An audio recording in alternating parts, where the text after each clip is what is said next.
So, John, I'm curious, do you realize how much of a Boston accent you have? I do not have a Boston accent. You don't even know what a Boston accent is. You've been watching too many of the stupid, what's his name? Matt Damon's friend. Ben Affleck? Yeah.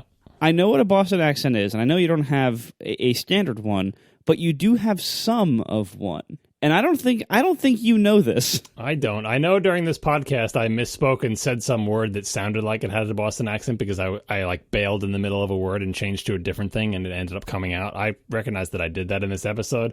Yeah, that was not me doing a Boston accent. That was me totally misspeaking and like trying to rope it back in the middle of a word and this weird sound coming out. Rest assured, I do not say that word that way. I heard myself do it too, but no, I have a New York accent for as far as I have any accent. That's why people complain about how I say Mario. That's not a Boston thing. Look, you live there. You can't deny that it's going to have an effect on you. No, it doesn't. I'm not one of those people. I'm not one of those people who picks up the accents from my surrounding. All my kids speak differently than me. You don't pick it up like 100%, but like you definitely have some slight Boston influence in your speech. I don't think I do at all. Zero amount. So wrong. Zero amount.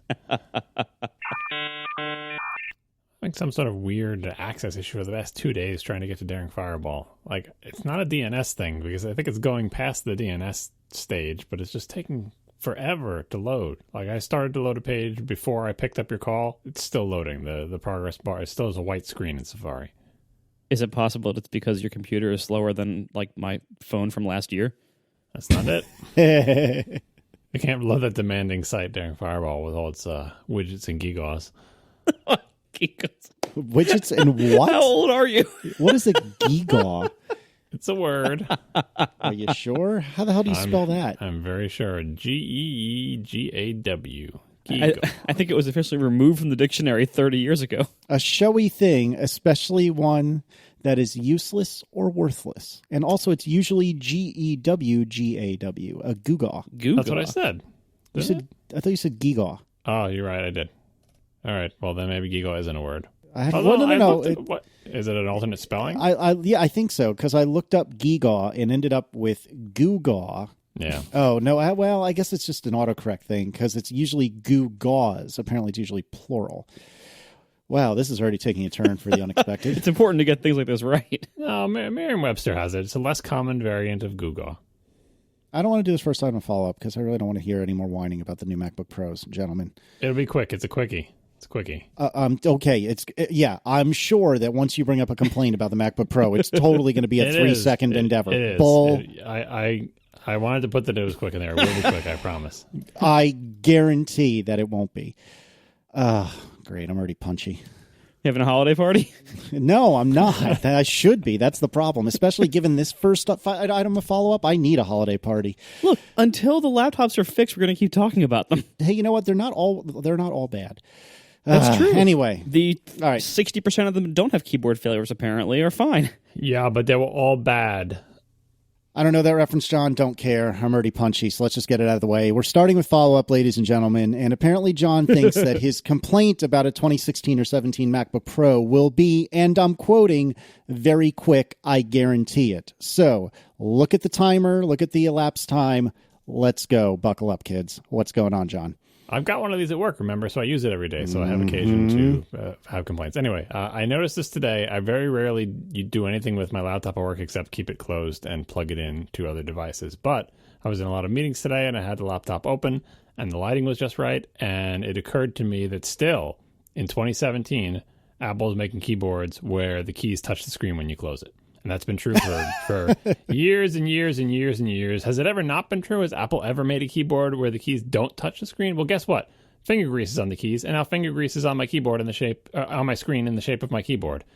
In the long list of things that we want Apple to correct, I believe that it is possible for Apple to make a laptop computer, when you close it, the grease from your fingers on the keys does not come off onto the screen, and you don't get a greasy outline of all the keys in the keyboard on your screen. I believe that's possible. We have very low profile keys. They're all about thinness. That's it. Well, I think they did. I don't know if they still do. On my original PowerBook G4, the aluminum PowerBook G4, that was my first Mac, that, like, I had heard about this problem about, like, because and back then, like, when you had the matte screen, it was a lot easier for a permanent imprint to develop because you couldn't really wipe off the screen coating very, very much, like, to clean it. And I had heard about this, and so I decided as a policy that I would carry the laptop in the backpack such that the screen lid was not facing my back. It was facing the other way. Carrying it this way every day to and from work and everything, I never had that problem. That computer never developed the imprint of the keyboard on the screen. And my theory was that in a perfect layout of the laptop, like on a desk, the screen and keyboard don't actually touch. But if there's any flex that's squeezing the laptop a little bit from the sides, like in a bag, any flex is enough to push the screen against the keyboard inside there because it's such a tiny little gap. And I imagine over time that gap has only gotten smaller. So it's possible that while sitting on a desk, it doesn't press against it, but that if you have it in a bag or in a certain kind of stand that stands it up, or anything that would possibly apply pressure to the outside of it, like books next to it in a bag, that might compress it just enough to make that contact happen. Yeah, I'm sure that's what's happening, but I'm saying, we got the butterfly keyboard how many years ago, Casey? We can make a keyboard that like collapses into the case and gets out of flex distance. I don't know. I'm just saying it's an area of potential improvement, not just for this laptop, but we do have very low profile keys. I figure that gap should be getting bigger and not smaller because nobody likes greasy keys on their screen. No, you're asking them to make even lower profile keys. Please, for the love of God, do not solve this problem in this way. Just move the whole keyboard down. You can make high keys, but then have them sink into the keyboard magically. I don't know. No one should use laptops. They're bad. They're not bad. Oh my God. The butterfly keyboard was $19.95. I'll put links in the show notes. I actually noticed, it was either today or yesterday, that on my beloved MacBook Adorable, which I wouldn't change in any way. I actually would, but don't tell them. Anyway, I noticed that on that machine. I generally hold it, I don't know, by maybe the hinge, or I don't even remember, and it's not sitting next to me, so I can't like demonstrate to myself. But I was holding it in such a way that I felt like it was giving a little bit, and I think I was putting a little bit of pressure toward the center of the screen, which is not something I normally do. I don't like to mess with the LCD, but it just so happened that I gripped it in such a way that I noticed that if I put pressure on the center of the LCD, roughly where the Apple logo is, while it's closed, I can feel it like give enough to come into contact with the bottom part of the case. So it's just like you're describing, John, where clearly the screen is now impacting the keys. And I don't recall ever having a laptop that did that, and I'm probably wrong, and I bet all of them do it, but it was a very uncomfortable, very unnerving feeling that I did not like, and that happened to me in the last 24 hours. I will also note, to go back a step to Marco's strategies to avoid keyboard grease, I knew for a long time several super nerds that used to keep, I don't even think they still come in the MacBooks or MacBook Pros anymore, but it used to be when you bought an Apple laptop. You know where this is going, right? Mm-hmm. So they used to have this sheet of like, not foam, but like some sort of foam-like material that would be between the display and the keyboard. And I knew a lot of people that would carry that with them and then put it in their device before they closed the lid in order to prevent any sort of scraping against the screen. And I always thought that was crazy until one day I noticed an outline of a keyboard on my screen and thought, well, okay, that's a little bit weird, but maybe not so crazy after all. No, and people still do that, and there were third-party like cloths that would fit it perfectly, also that people would do. That was a pretty widespread thing for a while, and I think it is still done by about the same number of people that ever did it. But to me, that always felt too fit. It's like John having his phone in a pouch. He has to like take it out of this pouch before he uses it. Like that's like a step too far for me. And with the laptop, that's like that is having like a piece of cloth that I stick between the laptop keyboard and the lid when I close it, and then have to open it up and take it off every time. Like that's like too fiddly for me. Like I would rather have the imprint of the keyboard than have to do that every single time. All I hear is that you're too jealous of my incredibly clean phone. But this brings up Apple's actual solution to this problem and the grand tradition of steganography. If they just made their screens touch screens, then the giant amount of finger grease randomly placed all over the screen would mask the shape of the keyboard, which would still be there, hidden in the information, but you wouldn't be able to see it. Especially if they coated it with whatever's coating the 10.5-inch iPad Pro screen, which is so, like, this is the most fingerprinty iOS device I think I've ever had. I heard they had to change the coating for the Apple Pencil, like to make that work well and not wear it weirdly. But whatever is different, the 9.7 didn't seem this bad. The 10.5 iPad Pro it just is a constant wall of fingerprints. It is hideous. I wish I knew any way to prevent that besides using gloves or using one of John's pouches. Stop touching your screen. Yeah, I guess I could have used the pencil. Okay. Use mind control or keyboard shortcuts. Yeah, no, speaking of phone cases, I do have some follow-up. You are still casey-less, but I am no longer caseless. Oh, yeah? Yeah, so as winter is setting in here on the East Coast, in these places that have winter, unlike you, Casey, cold, dry hands that I'm getting on some of these days made me feel a lot less secure about carrying the iPhone X caseless. First, I tried. There's a vendor that I will put in the show notes, whose name I have forgotten again. I kept forgetting this name. It's basically I think it's one guy in Brooklyn who laser cuts leather stick-on backings, like from real pieces of leather. They're really nice, and they're only $25. So like it's not like a crazy thing. And I had one on my iPhone 4, and I moved it to the iPhone 4S when I got that, because having like a flat piece of leather on the back of the phone only, it does not cover the sides, and it has a cutout for the camera. That's it. But it's just like leather with a hole for the camera, no logos. Not just blank leather, and it's high quality leather, so it feels really soft and nice. Having that on the back of the iPhone 4 with the glass back felt awesome. It was fantastic, and I was so glad to have it. I figured let me try that again for the iPhone X, and I used it for a few days, and it does indeed feel good most of the time. But the iPhone X, because it doesn't have straight sides, and the 4 also had like a little tiny like rubber gasket lip that ran around the glass on the back, so it kind of provided like a little wall to like keep the border of whatever stick-on thing you had on the back there like clean and contained.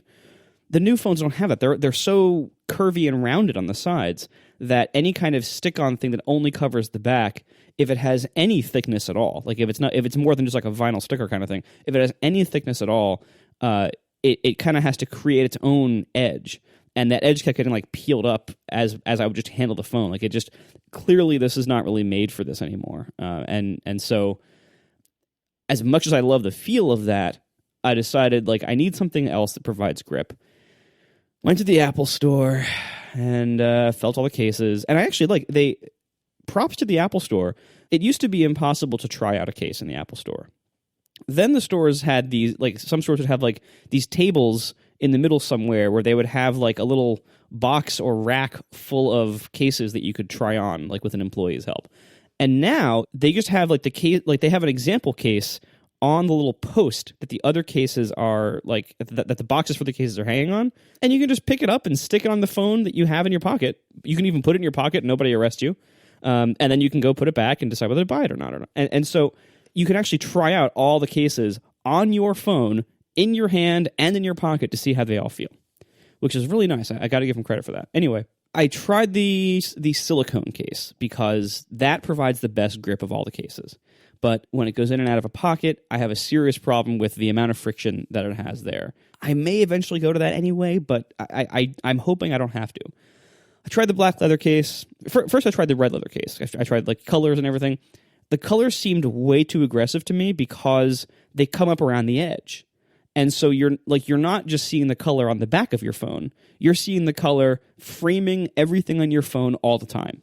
And that, to me, it just looked, maybe it was because I had just done it for the first time, but it looked a little garish.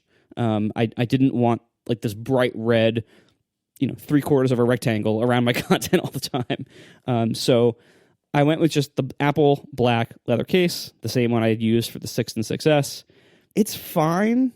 I'm not incredibly happy with it, I gotta say, just because it still has the same problem of like it collects dust around the rim between it and the phone on the front. It does cover up a lot of what makes this phone attractive, case design wise.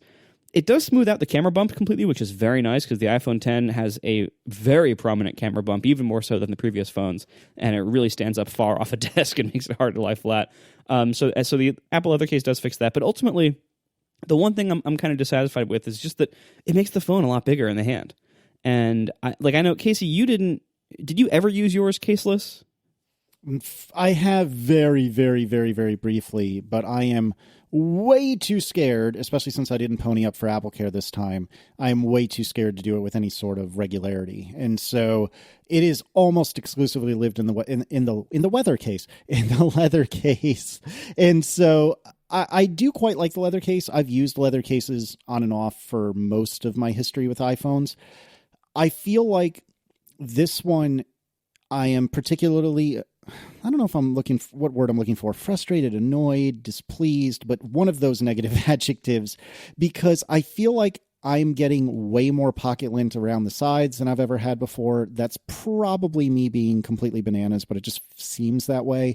And I think because the phone is a little bit thicker to begin with than the 7, which in and of itself, fine. But then add, to your point, the leather case on top of that, which is not thin. And by comparison to the 7, which I've been handling, once or twice a week for various reasons, trying to get like old data off my phone or whatever, it feels way thicker than my 7 does. And if you recall, my 7, I did not use a case on for the first time in forever because I did get AppleCare and ended up breaking the screen. And this, AppleCare or not, this one, I just don't trust myself because I think I will break it without question. So that is many words to say. I have the leather case. I have often used the leather case, and I feel like it's the best option I've seen, but I don't really love it. Yeah, I was thinking about trying out like one of those D-brand skins that MKBHD likes a lot. I had one of those on my I tried one of those on my 6 and my 6 Plus back when I was experimenting with those, and they were decent. They're especially good values because they're really cheap. It was like $12 for the whole phone or something like that. It's a very good price, very good value. But I don't think they look particularly good. I think they look a little bit cheesy and tacky. And the main problem I had is that it just didn't provide that much more grip than just the bare phone. So I think what I'm probably going to do is use the leather case on and off, like when it's cold and my hands are all dry and slippery. But then most of the time when I don't need it for that reason, just use it bare again, because it's so much more pleasant using it without a case. It definitely is. And remind me, you do or do not have AppleCare on that? I do not. Oh, you are a brave soul. No, I mean, and look, I admit it's a risk, but it's also $200 plus the fee to replace it if I drop it. Plus there's a limit on how many times you can drop it. And it's like, okay, let me see if I ever actually drop it. And if I start dropping it so much that I think an extra $200 a year is a good deal, then I will change my policy. But again, right now, like, because I've never dropped and broken a phone, so far, it's not a good policy for me. Yeah, I don't know.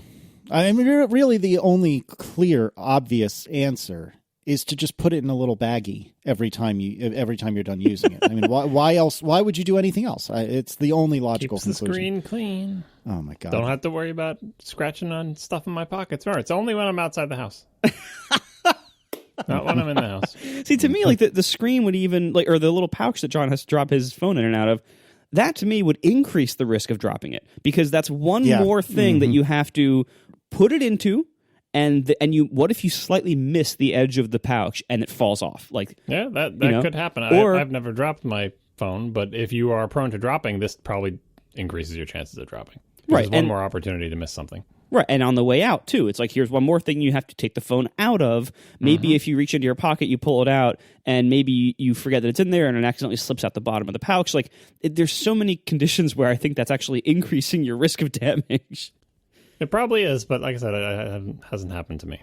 All of my phone drops are when I'm clumsily trying to get it off of like my nightstand, and it's not in a pouch. And it's totally just because I'm not awake or it's dark or I'm being careless. That's the main place my phone falls, is off of my nightstand onto the rug or hardwood floor next to it. Ay. All right, so we were ostensibly doing follow-up at some point, right? Yeah, we got derailed with Marco's case woes. I think we're always ostensibly doing follow-up. But my MacBook Pro follow-up was quick. Marco, I think you're right. Are we ever really not in follow-up? Oh, my word. All right, so who added this glove thing? I did, because remember we talked about the Kickstarter for those like Touch ID fingerprint sticker things that you can stick on your gloves, and like, who knows if that's even a thing. Well, we got a report that it actually is a thing. Of course, in Japan, you can buy them for $7. What do you mean, of course, in Japan? What is that supposed to mean? It's the old 80s or 90s stereotype that Japan is living like 20 years in our future and everything is awesome there, which is not actually true, but it's the old saw from back when I was a kid when Japan was going to take over the world because they can make better cars than us. All right, good save. Still can. True. Not California. Oh, God. You're the worst. Oh, wait, is this episode 250? Yeah, it is. Yay. Oh, this is our 250th spectacular. Yeah. What are we doing? Happy whatever this is. This is it. We're doing a show. Oh my God, this is the most ATP moment of any ATP moment. We're lucky we remembered it like not too far into the show. Yeah, no, I was not pretending not to remember it. You did mention it like a week or two ago, but I would not have thought to. Marco should think of as he sees the episode numbers when he does like the writes out the files and stuff. Well, and I thought about it earlier this evening when I recorded the ads, but because I put them in a folder called ATP 250. There and I thought, oh, it's this week. And then I promptly forgot as soon as I stopped doing it. We are sponsored this week by Away. For $20 off a suitcase, visit awaytravel.com/ATP and use promo code ATP during checkout. Away makes awesome high-quality suitcases. They come in over 10 colors and 5 sizes, from small kid size through the wonderful popular carry-on sizes, all the way up to medium and large for longer stays. All Away suitcases are made with high-quality German polycarbonate that's very lightweight and very strong, while offering a much lower price compared to traditional brands by cutting out retail and selling directly to you.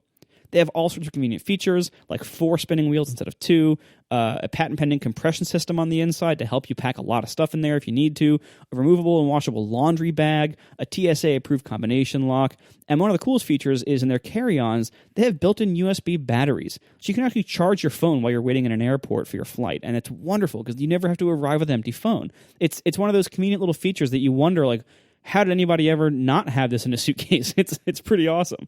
And of course, all this is backed by their lifetime warranty. If anything ever breaks, they will fix or replace it for you for life. You can see for yourself with a 100-day trial. You can actually buy an Away suitcase, travel with it for up to 100 days. And at the end, if you decide it's not right for you, you can return it for a full refund with no questions asked. So consider Away this holiday season. Away bags and accessories make for the perfect gift with their lifetime guarantee and that 100-day trial. So there's a perfect size and color for everyone on your list this holiday season. Or if you can't make up your mind for somebody, you can give them an Away gift card. Check out Away today at awaytravel.com/ATP and use promo code ATP during checkout for $20 off your suitcase. Once again, that is awaytravel.com/ATP and promo code ATP at checkout for $20 off a suitcase. Thank you so much to Away for sponsoring our show. Aaron Leonard writes, I agree with most of your points, oh God, on the 2016 MacBook Pro 15-inch, but will make one point of exception. I would not want to live without Touch ID that was introduced on this model. I'm a consultant and have to use 1Password constantly. Oh, I remember those days. Throughout the day to access client systems. I have some RSI issues from time to time, and typing and using a fingerprint versus constantly typing to have my very long and complex master password is life-changing to my workflow and efficiency. This one feature offsets much of the criticism that I share regarding the other issues. I think that makes sense. I've never used a computer with Touch ID. If you recall, the most modern laptop I have is my MacBook Adorable. The one I use for work is that piece of garbage that some like popular Apple blogger recommended recently. That's like 13 years old. Oh, it was Marco. That's right. So anyway, so I have a 2015, I think it's 2015 MacBook Pro. I have only ever used touch bars for like 30 seconds at a time in the Apple Store. I don't know what this amazing feature is where you can use Touch ID, but it sounds pretty good. But you know what sounds even better? Face ID. I want that in my life. That's exactly why I put this in here. It's like, yes, Touch ID is great, but really what you really want is Face ID. Because then you don't even have to put your finger up, and your face is always right there in view of the camera, and Touch ID on laptops will be so much better, or Face ID on laptops will be so much better than Touch ID. And as someone who has Touch ID, obviously I don't use it because it's in clamshell most of the time, but even when it's not in clamshell, like when I'm carrying it around for meetings and have to unlock it, because, I like all work laptops, it locks instantly if you like glance away from it for 2 seconds. It is, and I don't know if this is the fault of Touch ID. I don't think this is the fault of Touch ID. I think it's the fault of all the evil software that enterprises make you put on your computer to make them crappier. But God, you open that thing up, and I put my finger on that touchpad, and it's like a long time before that computer does anything. Why? Probably has something to do with Active Directory or Wi-Fi certificates or God knows what it's doing. But all I know is it's not reading my fingerprint and unlocking the computer. Same thing when I disconnect it and connect it from my really awesome super duper Thunderbolt dock thingy that lets me have one cable that plugs in to power this whole thing of peripherals. That's great. The part that's not great is I plug or unplug that cable. I might as well go for a drink while my computer does something. I don't know what it's doing. Sometimes I get a beach ball. Sometimes I don't get a beach ball. Sometimes it remembers my clicks and replays them a minute later. Sometimes it doesn't remember my clicks and replay them later. It says to me, you're not going to use me for a while because I'm doing something. And maybe it's wrong for me to always blame Active Directory, but I do pretty much always blame Active Directory because I was not formerly on the Active Directory network with my old computer, and now I am, and everything is worse. One thing I've found, which probably is not going to be helping your issues here, unfortunately, but when I first got my wonderful but used 2015, it would occasionally fail to wake up from sleep. And I thought this was a High Sierra bug. But it turns out that it's just a 15-inch MacBook Pro 2015 bug that seemed to exist before High Sierra, and it has to do, apparently, with PowerNap. If you disable PowerNap, it completely stops. Like this problem just goes away completely. I also noticed sometimes that when it would seem to be running and warm while in my bag charging. So very obviously like a PowerNap related problem. But I also, as part of the attempts to diagnose this problem, disabled hibernation. Because what every MacBook Pro does since the 2012 model is the 2012 Retina model, not the 2012 non-Retina. Because back then, when they introduced a radical new design, they also updated the previous design with the new components. But anyway, since the 2012 Retina MacBook Pro and forward, one of the reasons why they now get such better standby battery life is that after a few hours of not being woken up, if they're not plugged in, they go into full hibernation, which PC users have been familiar with for a long time, which basically means they write the contents of RAM to a file on disk and fully turn off. Then when you boot it up, it has to kind of wake up from that deep hibernation by reading that hyper file back into RAM, and that's why it takes a little bit longer. You might see a little bit different progress bar when it boots up. This is slow and crappy, and if you are leaving your computer unplugged from battery for 2 weeks, it's very helpful. But if you plug it in every day and you're just leaving it closed for a few hours, then this is very annoying. And so I disabled that. And by the way, once you disable that, you can also delete the hibernation file, which can get you back in disk space the amount of RAM you have, which is nice. Look up on every Mac forum since 2012 on how to do this. Since I disabled both PowerNap for the weird bugs and the hibernation with whatever the sudo pmset command is to do it, it wakes up way faster from sleep. Because what you're describing, John, that's happened to every MacBook Pro for quite a while.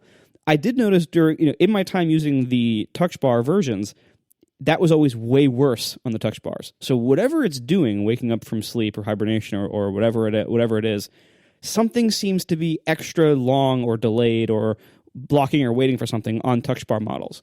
That was worse when they first came out. Subsequent software improvements have dropped that delay somewhat, but they still do it. Are you on High Sierra yet? We're just going to let subsequent fly by, huh? Okay, I guess it's only bezels. Subsequent, whatever. Yeah, I know. I don't think it's hibernation or PowerNap. Although I routinely disable those as well, usually for disk-based reasons. I've been doing that ever since the RAM got so big that it started to eat a chunk of your disk. But I come to think about it, maybe I didn't do that on my work Mac. But I'm sure it's not hibernating. This is me. I close it and then 30 seconds later I open it. It hasn't gone into hibernation at that point, right? And it's not like the screen is inert when it's coming out of hibernation. Some things work, and sometimes I can click and bring an application to the front, before the beach ball appears, but then eventually it stops responding. PowerNap I haven't looked into, because again, PowerNap should only happen your computer's been asleep for a while. Now it's going to check email or some crap, or do local time machine snapshots. And I haven't disabled that, and I'm sure my computer is doing that. If it would ever go to sleep, I think I have it set never to sleep because it's plugged in battery power. But maybe there's some other weird interaction where if PowerNap is enabled at all, it does some weird thing when you just wake it up. So I'll try both those things and get back to you, but I don't like having to do this voodoo. I like to just open the computer up, and the screen turns on immediately, and it seems like it's ready to go in terms of the mouse cursor moves. I don't know. It's like golf is a good walk spoiled. Like laptops are a good computer spoiled. Like just desktops, they work fine. You walk up to them, you wiggle the mouse, you hit the keyboard, like you're there. You just go, and like computer's like, yes, I'm here. Use me now. And the laptop's like, I don't know about that. And that's what makes Touch ID worse, is because your finger's there. And it's like, can I lift my finger? When should I put my finger down? Should I wait for the little animation on the touch bar saying Touch ID here? Has it already authenticated me and I'm just waiting? That's often the case. Sometimes it's already authenticated. I give up. I take my finger off and I'm like, come on, computer, what are you doing? And then it unlocks, like based on a finger that was laid on there like 15 seconds ago. I don't like laptops. You know, you're right. When I am in a car in the passenger seat and I need to do a little bit of work, I like bringing my iMac and my inverter. You have nothing to be ashamed of. Nothing to apologize for. Sorry, I blew it. Oh my God, I'm getting too old. And when I'm on an airplane, you know what the best way to use a computer on an airplane is? 27-inch iMac. Mm-hmm. Hell yeah. That's where I like to use my desktops. What I'm learning over time as I get old and more like John is that like I would rather just not use a computer in a car and just wait until I get back to my 27-inch iMac. Oh my God.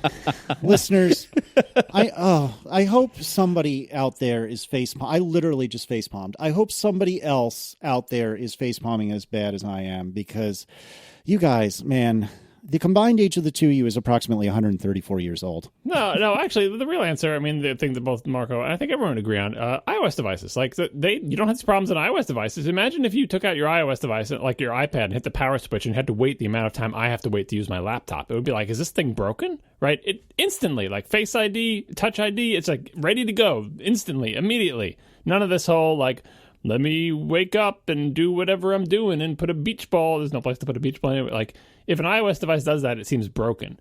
And, you know, it made more sense. Like, well, iOS devices, you can only run one application at a time, and they're highly optimized. But at this point, iOS devices have faster CPUs than Macs, are multitasking, they're still RAM starved, but they're full-fledged machines, and it's just something in the remember when there was an effort a while back to, I don't know, if this was a public marketing effort or just something that people would say behind closed doors or whatever, that trying to make the Mac experience like the iOS experience, like when you just open it up and it's ready to go. Actually, that was on stage, wasn't it? Didn't Steve Jobs say that at one point? Like the MacBook Airs, like no, it was concerted effort. It was a story that had gotten out of Apple that apparently Steve, there was a famous meeting where Steve walked in and dropped a MacBook Air on the table and had like an iPad and turned the iPad on from sleep and just comes on, and he's looked at the MacBook Air like, why can't this do that?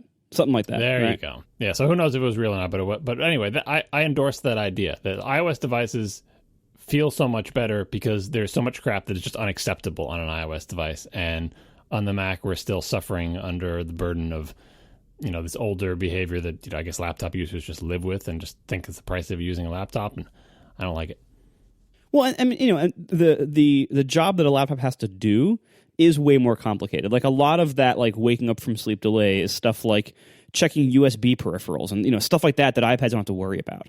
But a lot of it is just legacy stuff they could get rid of if they really tried. But, you know, the Mac is not in a position where it's getting a lot of effort for the most part, it seems.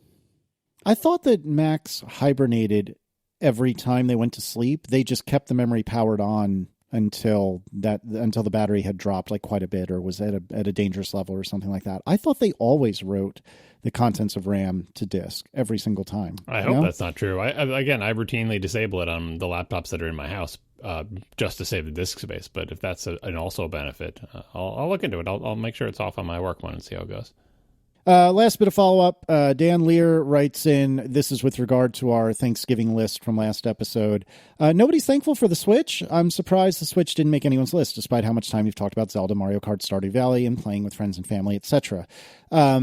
For me, it was both an omission by accident and somewhat deliberately. I still do use my Switch from time to time. I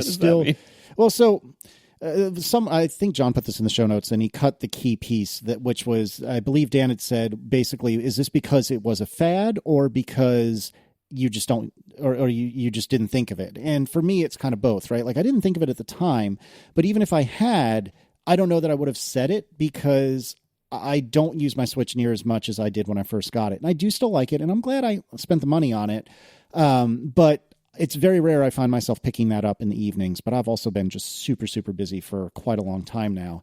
But, when my family gets together, really Aaron's family, a couple of my in-laws have Switches, and so we've been, generally speaking, bringing them with us when we have a family function, and we'll play like a couple rounds of Mario Kart or something like that. So I am thankful for it. I definitely like it, but that is what is the top 4 etiquette? That's my number 5, or tied for number 4, or is this my 7th place tie for number 1? It's one of your 17 honorable mentions. That's what it is. Yeah, it's one of my 17 honorable mentions. That's right. But what about the two of you guys?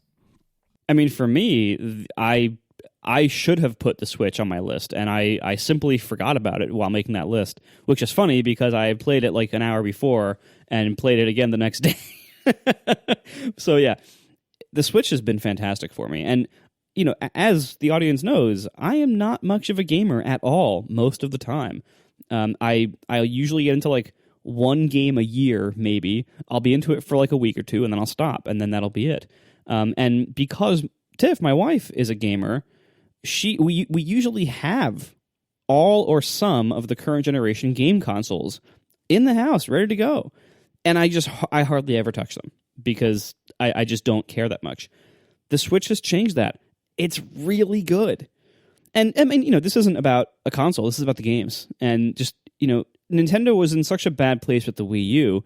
They were in such a rush to get this out that they didn't have time to mess it up with getting too far up their own butts about what they were going to do about some gimmicky hardware thing. They just made really great games for a really convenient system, and there's no other gimmicks about it. And it's great. It's just so great. And in particular, Tiff and Adam really enjoyed Zelda together. I really enjoyed Mario Kart and Sonic Mania. We all have been really enjoying Stardew Valley.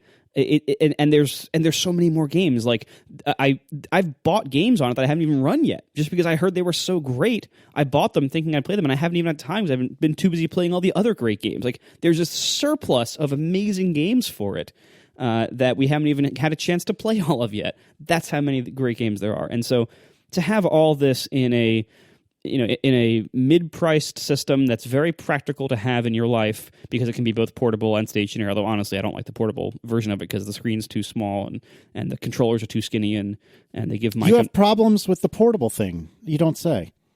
Yeah, and the input device, surprisingly. But Marco, the jokes write themselves, my friend. I honestly do wish it had an HDMI port. Oh God. Good grief. I need to start a holiday party. You should. But playing it as a home console for me, like it's just great. It's such a great system with such great games.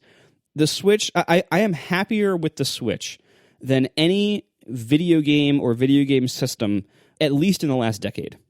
Did you like your Sega consoles more? Yeah, but those were more than, my one Sega console, my Genesis.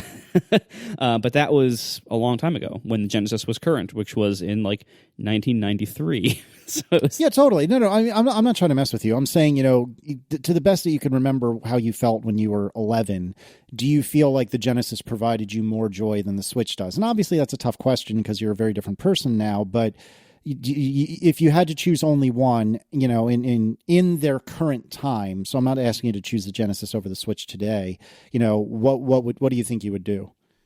I need another year with the Switch to really know. It's a little too early. So far, I think they're probably pretty close to each other in that way. Like, it's just so damn good. And honestly, I've had an Xbox, the first one. I was going to say an Xbox One, but that's something else now. So I had the first Xbox, which I got pre-modded with a mod chip, so I could rip games onto the hard drive and install XBMC, which is now Plex, basically, stuff like that. Yeah. That's kind of where it all started. And so so I had that. I had a Wii, the first Wii, not the stupid U. Sorry, John. I had the PS3 and 4 and a 360. And I had a lot of fun with some of those, but none of them were as good as the Switch, just, game library-wise. So I'm very much enjoying this. And anybody who used to have fun with games but has maybe fallen out of it like I did, give the Switch a try. It's really fun. John? I totally forgot about the Switch, but if I had remembered it, I wouldn't have listed the Switch for a lot of the same reasons Marco mentioned, because I never use it in portable mode if I can help it, because it's not ergonomically, it doesn't fit me ergonomically. I never take the little Joy-Cons off of it. I just leave it on there. I only use the Pro Controller with it. I only hook it up to the TV. Mm-hmm. And in that way, as a console, I don't think it's it's not my favorite. I wouldn't have listed it as a thing that I'm thankful for, because I think the Pro Controller is not as good as the GameCube controller, or maybe not even as good as the Wii U Pro Controller. And the fact that it's this weird portable thing that I have to put into a dock and hook up to my TV, and it just doesn't, it's compromised by the fact that it needs to be portable. I wish it was more powerful, blah, blah, blah. All my typical complaints about Nintendo consoles. So if I listed something, what I would have listed is the games. And specifically, I would have listed Zelda, which for me is head and shoulders. Like, the other games are great. Like, I love them, but Zelda is the most important Nintendo franchise for me, and this was a very significant Zelda game, breaking with the past in lots of very interesting ways, and I just thought it was an amazing game. Probably still not my favorite Zelda. A lot of people ask me that. As much as I love it, and it does so many things so much better than every other Zelda has ever done them, it falls down in a couple of areas, but that's what I would have listed. I would have listed Breath of the Wild as the thing that I should have been thankful for. It just slipped my mind. It's funny to me that you guys are lamenting the portability of it, because holy smokes, like almost all of the fun I've had with the Switch is because I've been in some sort of group setting. Like, some of the most fun times I've had with the Switch has been the handful of times that we played Mario Kart together at work, and we'd all gather around like a few tables or something and sit there and play Mario Kart against each other. And it's like, all the great parts about a LAN party back in the day, where you can shout and yell at your friends and and call them terrible names and whatnot, because they're sitting right next to you. And you can do all of that without having to, and here I'm telling you how old I am, without having to lug like a 50-pound CRT to your friend's house. Yep. So I'm not trying to say you're wrong. I'm really honestly not. I'm just saying I'm surprised that you guys don't really favor the portability at all, because that is, like I said to you about my family and certainly at work from time to time, that is, and even at WWDC, I organized on Beacon, I think it was, I organized like a little get together for playing Mario Kart. And to me, those are such fun times, and they really define the Switch to me in a way that no other console I've had has really worked. And everyone's allowed their own experience. I'm just super surprised. I mean, I would love the portability to work out better and more often for me. And I occasionally will, like, I'll take it to, like, if I know I'm going to be like sitting in a doctor's office waiting room for a little while, like, I'll take it sometimes. But it's just like using the Joy-Cons is just very uncomfortable for me. They're clearly made for much smaller hands. Like, it's probably made for like children and teenagers to be able to comfortably use. And I can't, like, it hurts my hands to use it for more than a few minutes. And I also, like, because I'm also accustomed to playing on a giant, nice OLED TV with, like, speakers and everything, sitting on the couch with the Pro Controller, the portable experience is like, the screen is noticeably crappier. I don't get my wonderful OLED black levels. It's a very, very small screen for old people like me and John, and people with broken eyes like you. Like, it's a really small screen compared to most modern TVs, and so to me, like, it just doesn't work as well in portable mode. And I'm probably the only person in the world, like, normally Nintendo's portable consoles, they eventually get, like, mini versions or new versions. I'm the only person, I think, in the world wanting the Switch XL to actually basically get really fat. I want a Switch that doesn't have detachable controllers, that basically has controller wings that are approximately the shape of a Pro Controller, and the whole thing gets bigger to accommodate a screen closer to maybe an iPad mini size. Like, that's what I would like. I don't think they're going to make that, because no one else wants that except me and maybe John. But ultimately, the portability, it's too small to be comfortable for me. I don't want it to be thicker. I want it to be a GameCube. I want it to be a non-portable console without a screen on it that's like 4 times as powerful. But again, that's not what people want. Yeah, the main appeal of the Switch, to be clear, for most people is exactly what you said, Casey. Hey, it's the same game, portable and on your TV, and it works great in both places. That is the main appeal, but Marco and I just happen to be oddballs, both in the camp where we want to play it sitting on our couches and that's that. And we're happy with it there. Like, it's not like I have, my complaint is that it's not powerful enough and it's compromised by that. But, I enjoy the games. Like, Breath of the Wild was an amazing game, especially given the power of the console. We are sponsored this week by Eero. Finally, Wi-Fi that works. Go to Eero.com and use promo code ATP at checkout to make overnight shipping free to the US and Canada. Wi-Fi has always had two problems for most people. One, it doesn't reach your whole house. There's always like weak zones or dead zones, or it doesn't reach the back room. And two, it's usually really hard to set up, especially for non-technical people. Eero solves both of these problems. So number one, they know, as we do, that no matter how many antennas you stick on top of a router, it's never going to cover your entire house perfectly. You need multiple access points. You need to be broadcasting that signal from multiple different little boxes around your house, not just one somewhere, like in the basement or in the middle somewhere.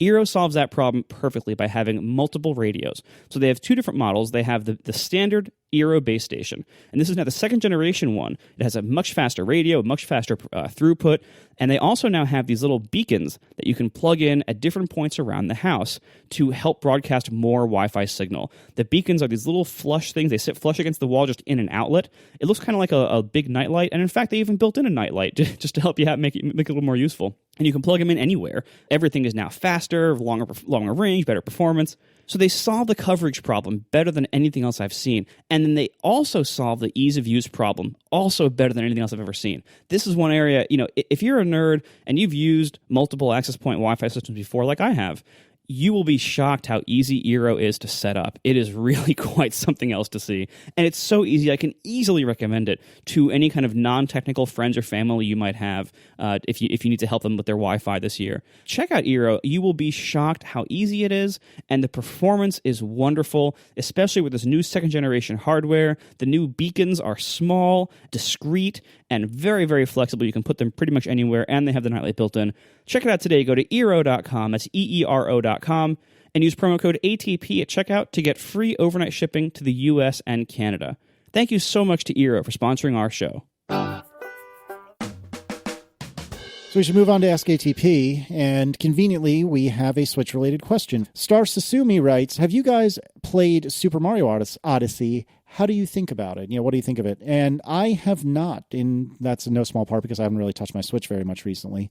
But let's start with Marco. Marco, have you played Super Mario Odyssey? Not yet. I'm still spending all my Switch time in Stardew Valley. And behind that, I also have like the Mario Rabbids game, and I still have to finish the last few zones of Sonic Mania. And there's so many games, I can't keep up. But I'm a little bit concerned that I might not like Mario Odyssey because people are saying it's almost like a cross between Mario 64 and Zelda. That is not true. Okay, because I never liked the way the Mario series went 3D very much. Like, it was really cool at the time, like for Mario 64, but like I always liked the 2D ones a lot better. And Zelda's not really my kind of game, like the kind of, big adventure RPG kind of thing. So, John, should I be playing Mario Odyssey?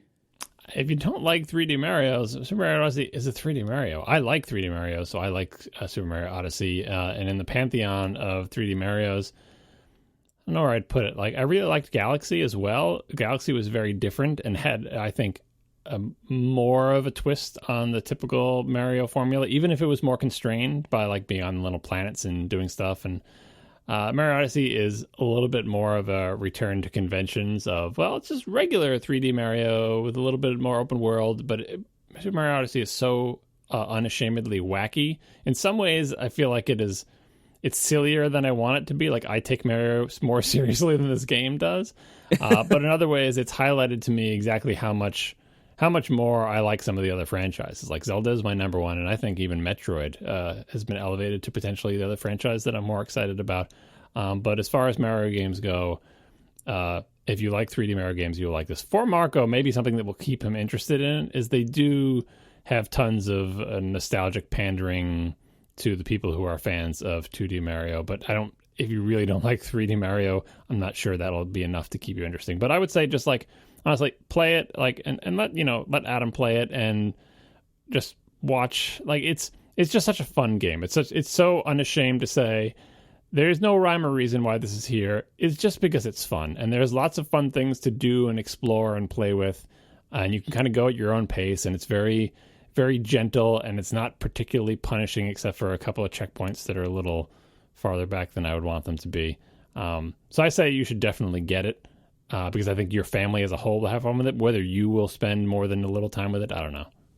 All right. MZ writes, do you use robotic vacuum cleaners? If yes, what brands and use cases work for you? And if not, why? I have never owned a Roomba or anything like it. I would guess that if I were to get one, I would get a Roomba because marketing. But I've never used one and have never really felt a need for it. I have experience with Roombas here and there, but not a lot of experience, and none of it that was so compelling that I thought I must have one of these. I don't know if they've gotten better, meaningfully since then, but the limitations they had back then were basically like, they wouldn't really get everywhere. They wouldn't really be able to go on all surfaces and rugs and everything. They would occasionally get stuck and complain in some kind of happy song.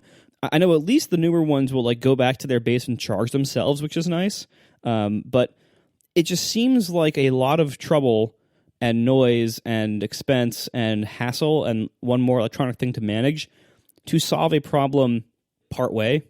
And it's like, well, you still have to vacuum if it can't do the whole house effectively. So I'm not... maybe these things are better than I remember them, or maybe they've gotten better, but my limited experience with them is not compelling. I've never had one, and I've never thought about buying one just because it just doesn't seem like it can do the job. I mean, you can see how big they are, like these little pucks. I've got more crap in my house than fits in there. I see how much is, in the clear bagless container of my thing when I actually vacuum, the entire first floor of the house. That's not going to fit in a Roomba. Roomba can't empty itself. And so, yeah, it just seems like, it looks like a fun novelty. And if you have them just sort of let you go longer between actually vacuuming, I can see that. Or if you have a house where you don't have pets that are going to attack it and or feel attacked by it, which is another factor in having an autonomous thing wandering around your house. But nope, never tried it. I put this question in there just because I thought maybe Marco might have it now that he's got all his little light switch clappers and all his other home automation stuff. But I guess clappers. You're still resisting the robot invasion of our homes. Clap on, clap off, clap on, clap off, the clapper. All right, and finally, this is for Marco. Eric New writes, what fraction of total audio gets cut by Marco for the finished podcast? So I will say, to set you up, Marco, that we record at about 9 o'clock in the evening our time and typically end between 11:45 and midnight, and we are recording pretty much that entire time. Now, that may or may not be us acting like we're recording, if that makes any sense. Like, we may be kind of a little more casual and not really expect some of that to go in the show, but I give Marco an MP3 each and every week that's roughly 2.5 to 3 hours long. And, the released episodes are anywhere from an hour and a half to like 2 hours, usually. Yeah, it's more like 145 to 215. Yeah, but that's the simple answer. So, Marco, what's the real answer? I mean, it's, basically if you figure out from what you said, like, we do usually record for about 2.5 hours. The finished episode has 6 minutes of ads, plus the theme song, which is about a minute long. So you figure I have about 7 minutes of added content that isn't part of the live recording. And a 2.5 hour show, so that's about 2 hours and 37 minutes of total content before cutting. And then the show is about, 145 to 215. So you figure I'm cutting, maybe 20 minutes. Now, that's not like an even 20 or 30 minutes throughout the show that I'm cutting. It's mostly like cutting the first like 2 or 3 minutes of the call where we're just like setting up, hey, is John here? Is Casey here? Setting up like the crap that nobody ever wants to hear about. And then after we have decided we're done recording, we're talking about, let's pick some titles, and then maybe tell the live listeners like, next week we're gonna be recording on Tuesday instead of Wednesday. So like, bookkeeping at the end of the show, we're just kind of like casual talking at the end, but it's not good enough to be in the show. That's what most of the cutting actually is the beginning and the end. And don't worry, you're not missing much. I cut it because it isn't very interesting. So, the release version of the show contains almost everything that we actually say that is actually part of the show as we hear it live. Yeah. Almost everything that's in the show is what he's trying to say. Exactly. Yeah. And if it's a show where John talks a lot less is cut. If it's a show where I talk a lot more is cut. Yeah, you can always fix it in post, right? And I do. Moving on. So there was a little bit of a kerfuffle earlier this week. We're recording this on Wednesday evening, and there has just been released a patch for a rather unique bug that has sprung up in High Sierra. And I never actually tried it, but my understanding is if you go into system preferences and I think into security, and then you click the lock and hit enter and then enter the username root and an empty password and try that, and you might have to do this dance a little bit, but eventually you will get to the point that suddenly you have set the root password on that High Sierra installed Macintosh. And that is a problem because if you're not familiar, root is basically the God account on any Unix-based system. And so if you can finagle root access to a computer, then, well, a Mac, I should say, then you basically can do anything you want. And this is a bit of an issue. And there are a little bit, I think most people have a little bit of a problem with the way in which it was publicized, which was via a tweet, which is not terribly responsible, but we don't know what happened before then. Maybe it was responsibly disclosed. Somebody then eventually had discovered that about 2 weeks ago, this was posted in Apple's own developer forums, which is kind of amusing.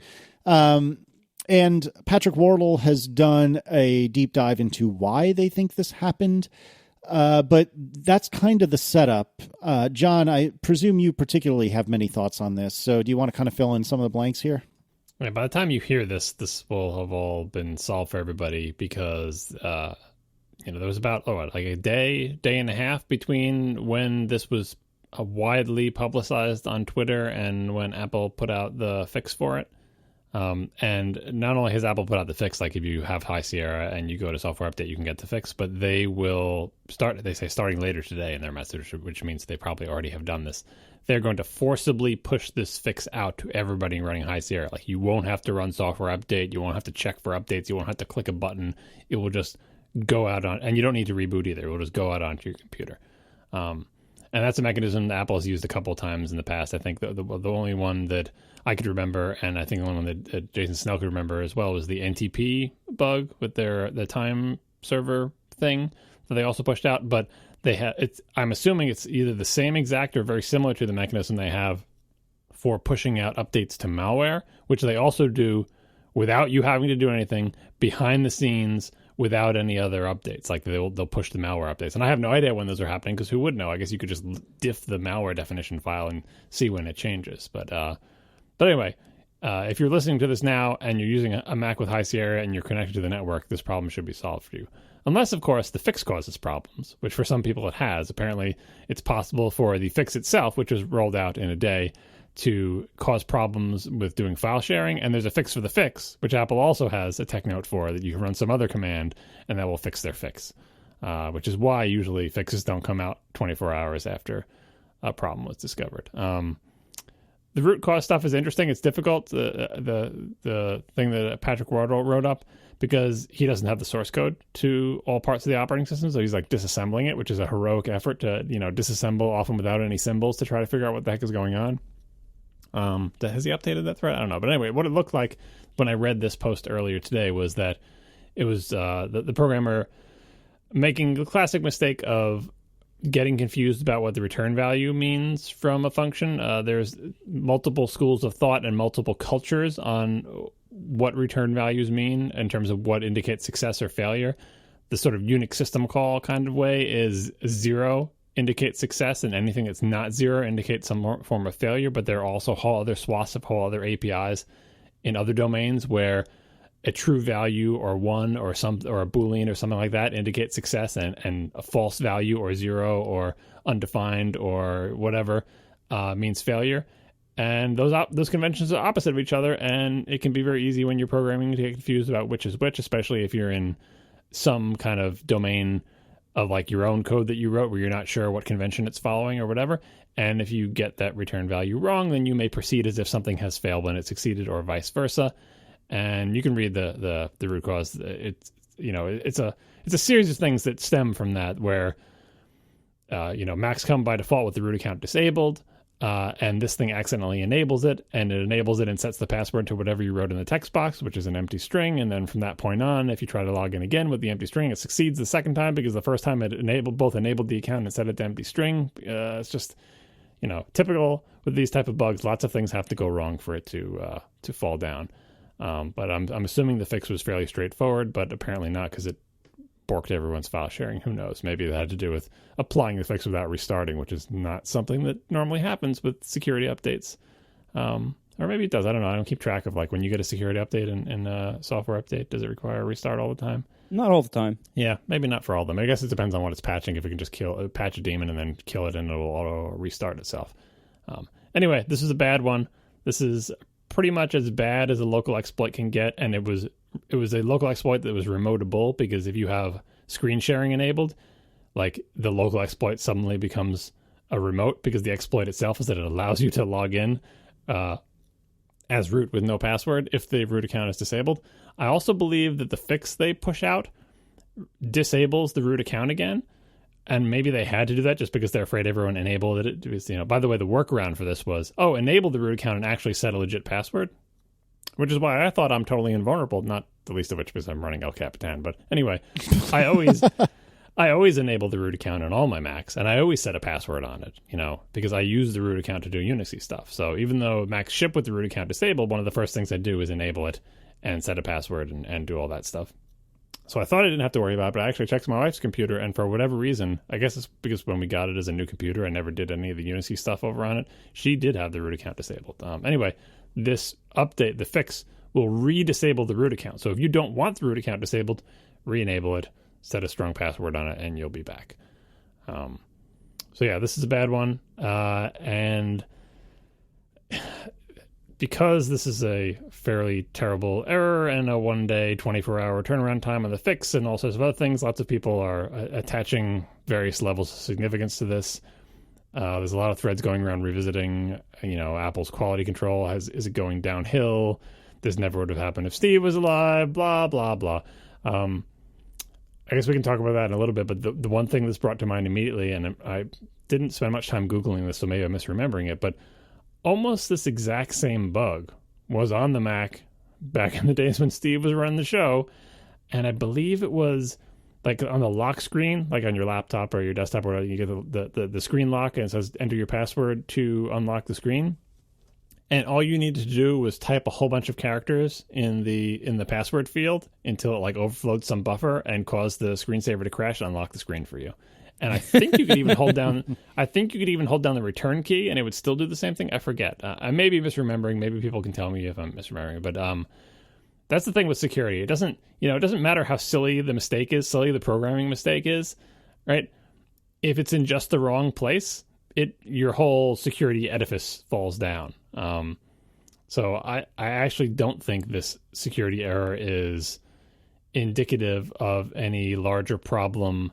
It is just one more, this specific one. I think it is just one more pebble on the pile, and what we should be doing is counting the pebbles, not saying this one pebble. Because this one pebble exists, it means, therefore, this is the world's biggest problem. The real problem is how many pebbles are there, and is the pile getting smaller or bigger over time? That's what people need to talk about. And I suppose this pebble is a little bit bigger than normal, but it was also fixed much quicker than normal, and it's kind of understandable. I don't know. Anyway, the question that most piqued my interest that I saw come up about this, I forget if it was in a Slack or on Twitter or whatever, that I want to ask you two to see what you think, is someone was asking, is this a fireable offense? And if so, who should be fired? I mean, if it was put there intentionally, sure. Yeah, if it was the NSA paid some engineer to go inject a weakness, sure. But that was probably not what happened here. The nature of this bug, from little we know about it, mostly from that disassembly, it doesn't seem like it's that kind of bug. Unless it was intentionally done, I would say no, this is not a fireable offense. This is software. People make mistakes all the time. This really honestly could have been a single line of code mistake. And if that's all it was, then it's just part of doing the job. And for the record, John, I'm with you. People look at me to amplify a lot of Apple rage these days because I do that sometimes, but I don't think this is alone, in isolation. I'm not freaked out about this. Like, yeah, it's a bad security bug. It got fixed. That's what's supposed to happen. Any OS, even iOS, where Apple puts all their resources, any OS has occasional security bugs of this magnitude. And if it's being properly cared for, they get fixed. Simple as that. That's the nature of very, very complex modern software. You're going to have problems. As long as they get fixed, everything's working, as it always does. So this particular bug, I don't think is a sign of anything big. I think it was handled as well as it could have been handled, although it is a little worrying how long ago people were talking about it on the forums and nobody seemed to notice. But security bugs like that, like, who knows if the right people saw that either. Like, people report random bugs all the time and random odd behavior on forums all the time, but people also report so much garbage on forums that nobody can keep up with everything that's posted. And who knows, like, if somebody's describing, like on the forums, like if you read the posts that were allegedly describing this problem, like, if you're some Apple employee who's just skimming through these posts, like, you don't know what the conditions were on that person's machine. Like, maybe something weird was going on with their software in some other way. Like, maybe it wasn't your bug necessarily. So, like, it's hard to know when you're just skimming through forum posts what people are actually talking about.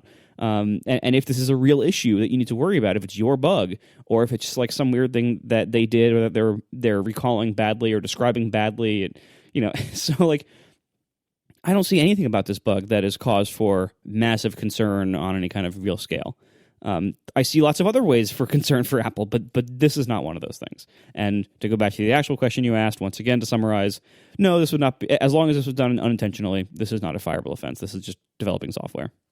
Yeah, I agree. I don't think this is fireable unless it was a deliberate backdoor. And I don't think that it was. And I've seen some people that are really up in arms about the fact that on Apple's own dev forums, this was reported and nobody noticed. And I was, cracking wise about it earlier, but the reality of the situation is, like, look at Radar. So as much as I also crack wise and lament Radar, that is a never-ending just tidal wave of new information that Apple as a company needs to sort through.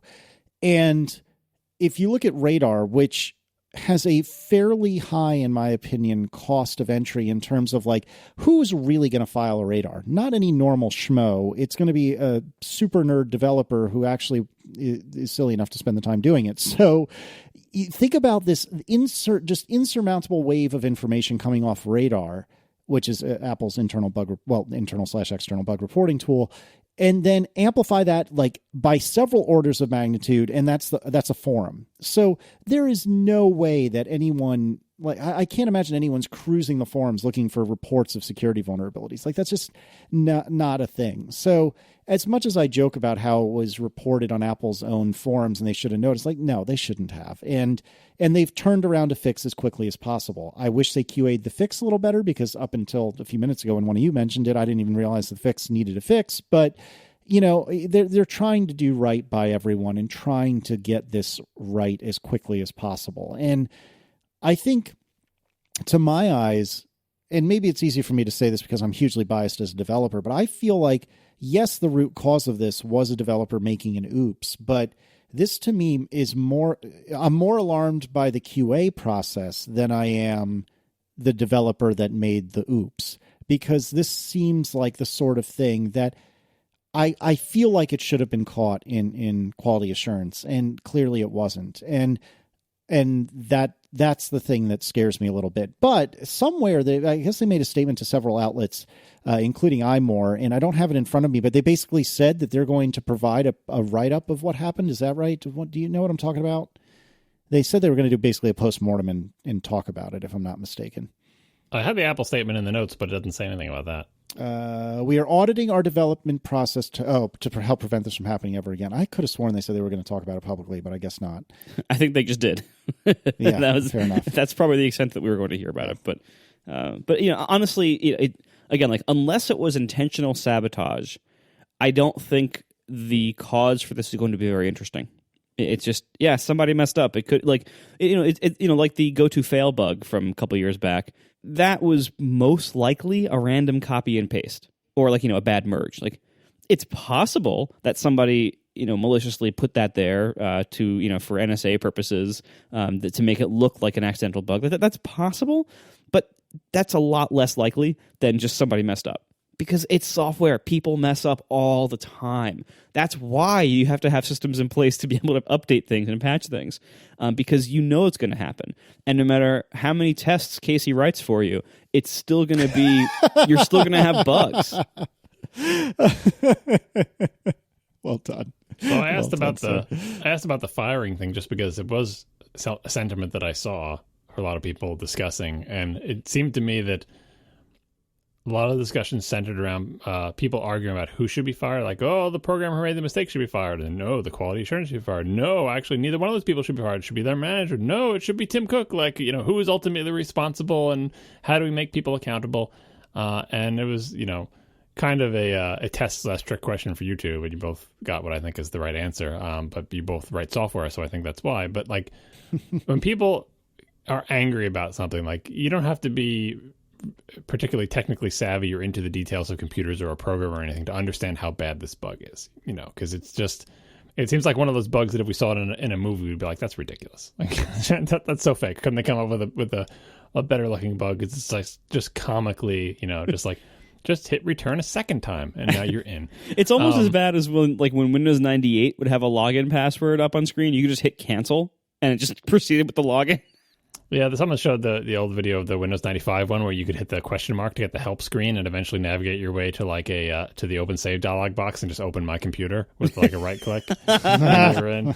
There's lots of things at least that one was a little bit complicated, but yeah, this one is ridiculous. But for all situations, again, excluding intentional sabotage, which is I think the only reason that anybody anywhere in Apple should be fired for this is intentional sabotage, or gross negligence. I think intentional, based on what I've seen of this specific bug of like what it looks like from the disassembly of the code, it's not gross negligence. It's a a common, it looks like a common mistake, easy to get. Even the QA people shouldn't be fired. Craig Federighi shouldn't be fired. No one should be fired for this. And the reason no one should be fired for this is like it's not just about software. I mean, it's something you experience in software just because software is a realm where even the very best practitioners make mistakes all the time. That is the nature of the work, right? Which is often the source of ridicule, but if you're an actual programmer, you understand why. But put programming aside, in any sort of group effort, any environment where someone would be fired for an honest mistake like this, regardless of the impact, is not an environment that it's not a safe environment for people to grow and improve their skills. Like it is a hostile organization. You should never want to work for someplace that would fire you because you made an honest mistake in a bug. Like, that's not your fault, and it's not like the quality assurance people's fault. Now, if you make a series of these errors, eventually, yes, executives should be fired or changed or whatever. But like an individual contributor in any part of the organization who makes an honest mistake shouldn't be fired for that honest mistake just because that one happened to be in just the wrong place, right? That's not an environment that makes people feel safe to learn and grow. And it's the organization's job to make sure people in roles that are suited to their skills and that they're supported and that they're, that they have the correct training and knowledge to get up to the next level, to do the next thing. Like, that's the organization problem. That's not the individual's problem. So in any group of people, if you're in an environment where you're like, we're going to be the best because if anybody makes any mistake, they're going to immediately be fired. Your team, you will fire everyone on your team and you will only have the worst, meanest employees who are only good at carefully not making mistakes, and you will have crap people. So like, I don't think it entered anyone's mind at Apple that someone was going to get fired over this. Even in the worst moments of anger, again, unless it was sabotage, and unless it was like, this is the fifth one of these, like, and even then, like, if it's the fifth one, like, you should have rotated the person out of that position after the first or second one instead of leaving them there. So then maybe it's some manager should get fired. But this is not a long series of these terrible security errors or anything like that. So no, I don't think anyone should be fired for this. And yeah, I skipped over the developer forum thing. That's kind of a fun one because Apple's developer forums, if you don't hang out there, you might most likely hit the developer forums when you do a Google search for something, and then you find all the other poor souls posting to the developer forums with the exact same problem that you have. But my understanding of the developer forums, which may be outdated, but I think it's still current, is that it's a place for Apple's customers to go and talk to each other about their stuff. It's not the Genius Bar on the web. Like, it's not a place where you go to ask Apple for help, although Apple people are sometimes there and may sometimes be helpful. that's not like a support channel for you to get your thing fixed by Apple. It's for Apple's customers to talk to each other. So it's not like someone from Apple, it's not their job to read every single post there. And what it also means is that my impression is a lot of the people who are posting there are people who are not that into computers as a hobby. They just want their damn computer to work. And they end up going to Google and trying to say, I can't get my computer to work. Where's someplace I can talk about this? And they end up landing at the Apple developer forums. You can go there from the Apple website, find your way there or whatever. Like it's a venue for people of all kinds to talk about their computers. It is not a super nerd hangout, right? Which means that you get a lot of people with very basic problems and other people trying to help them who may not know all the intricate details. And if I have to admit, if I had read that thread and saw someone suggesting, here's what you can do to fix, someone was locked out of their computer. I'm locked myself out of my computer. How do I get in and fix it? And like, you'd see a whole bunch of people suggesting things. And like, one of them would be like the correct solution of like, if you really have forgotten your password, you can reset it in single user mode and blah, blah, blah. But there'll be a bunch of other people suggesting other things. And if I had read that thing of like, oh, just go here to this thing, hit the lock icon, type root and hit return, and you get right in, I would have thought, that's not going to work. Like, maybe it worked for you because you have some weird, but like, it's obviously someone who's confused and they're trying to be helpful. But like, I wouldn't take it seriously because there's so much crap, so many people, they're just being nice people. Like, here's something, try this. Have you tried that? This worked for me once, right? And if I had read that, I would never in a million years have thought, that's actually legit. Like, that will actually work. I wouldn't even have tried it. I wouldn't even thought about trying it. And I bet if an Apple employee read it, they'd be like, yeah, if only that worked. Like, you just type root and hit return with no password. Yeah, nice try. Turns out in this one case, that actually did work. And that's terrifying slightly. And the real scary thing is the person who wrote that up, Gruber just posted a thing about it, because the thread continued from there of saying, where did you hear about this? He's like, I heard it in some other forum. So who knows how long this exploit has been out there in whatever dark corners of the internet that people have known that you could do this in High Sierra. And it's only because certainly weeks later, but possibly even longer. Who knows? Maybe this has been there since the original release of High Sierra. Maybe it's been there since the betas and people have known about it. Only because it got Twitter publicity like a day or two ago did Apple rush to fix it. And I don't really blame Apple for that because, like I said, if I had read this in the forums, I wouldn't have believed it either. It just sounds ridiculous. Yeah, and to add to your discrediting of needing to take forums seriously, whenever I search for a problem with my Apple products or software, I almost always come across a forum link or two to Apple support forums. And I don't think I can come up with any better example of a worse ratio of usefulness to times I see the page that is non-zero. Like, it is so, like, the results are usually so useless and terrible because it is just, random, semi-lost, underinformed people trying to help each other without any help from Apple. That, like, I think Yahoo Answers has a higher hit rate for me than Apple support forums. Oh, that's not fair. It's not as bad as Yahoo Answers. I no, frequently really come is. up with Apple support forum things, and here's what I get from Apple support forums. One, I find out if my problem is common. Because if there are a million repeated threads with people having the same exact problem, I am reassured in some way, right? They're like, okay, now I know. If I don't find any matches in the Apple support forums, I'm like, I probably have bad hardware or something like that, right? But if a million people say that they have this problem, that tells me something. And two, I get to see the weeks or months of people suggesting basically everything under the sun. Have you tried resetting your PRAM? Have you tried rebuilding your desktop? Yes. Have you tried hopping on one foot, right? Yeah, it's like every solution that has ever worked for any problem gets suggested for all problems.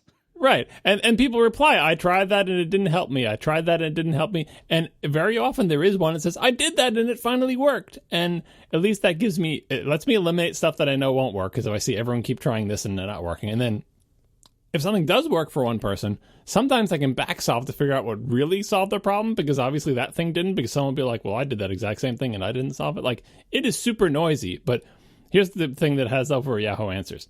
Fewer trolls, right? And much more specifically relevant to my needs. So I think there is, the signal to noise is not great, but there is value to be had there. Now, granted, if you find yourself in the Apple support forums, you are probably desperate. Like, that's kind of the bottom of the barrel.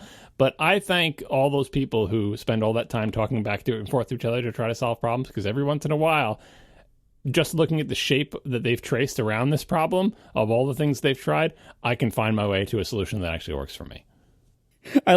So user Raxelbroff in the chat said, Apple support forums.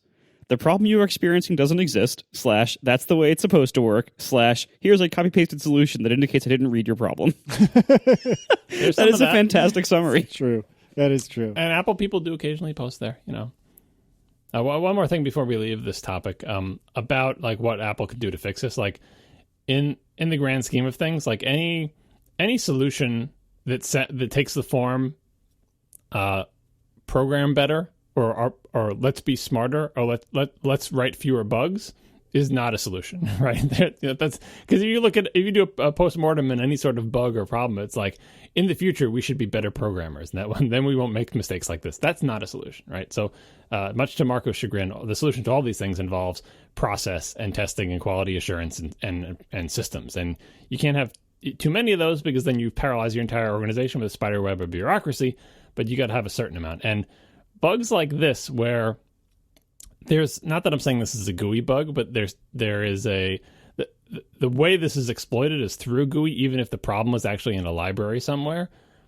Very often go through, don't get tested well because the underlying libraries are tested to show they do everything they want, but this glue code that calls into the libraries and checks the return value, that code path may only be exercised by someone using the GUI, and writing good tests that automate the use of the GUI.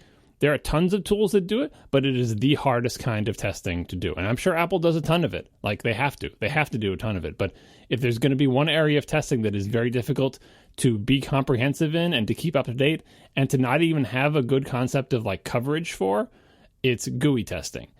And that's, it's not, I'm not saying they don't have to do it, but like, what would have fixed this problem if they had an automated fuzz testing on this exact sort of flow of like you click the lock icon in any system preference and you try to get in?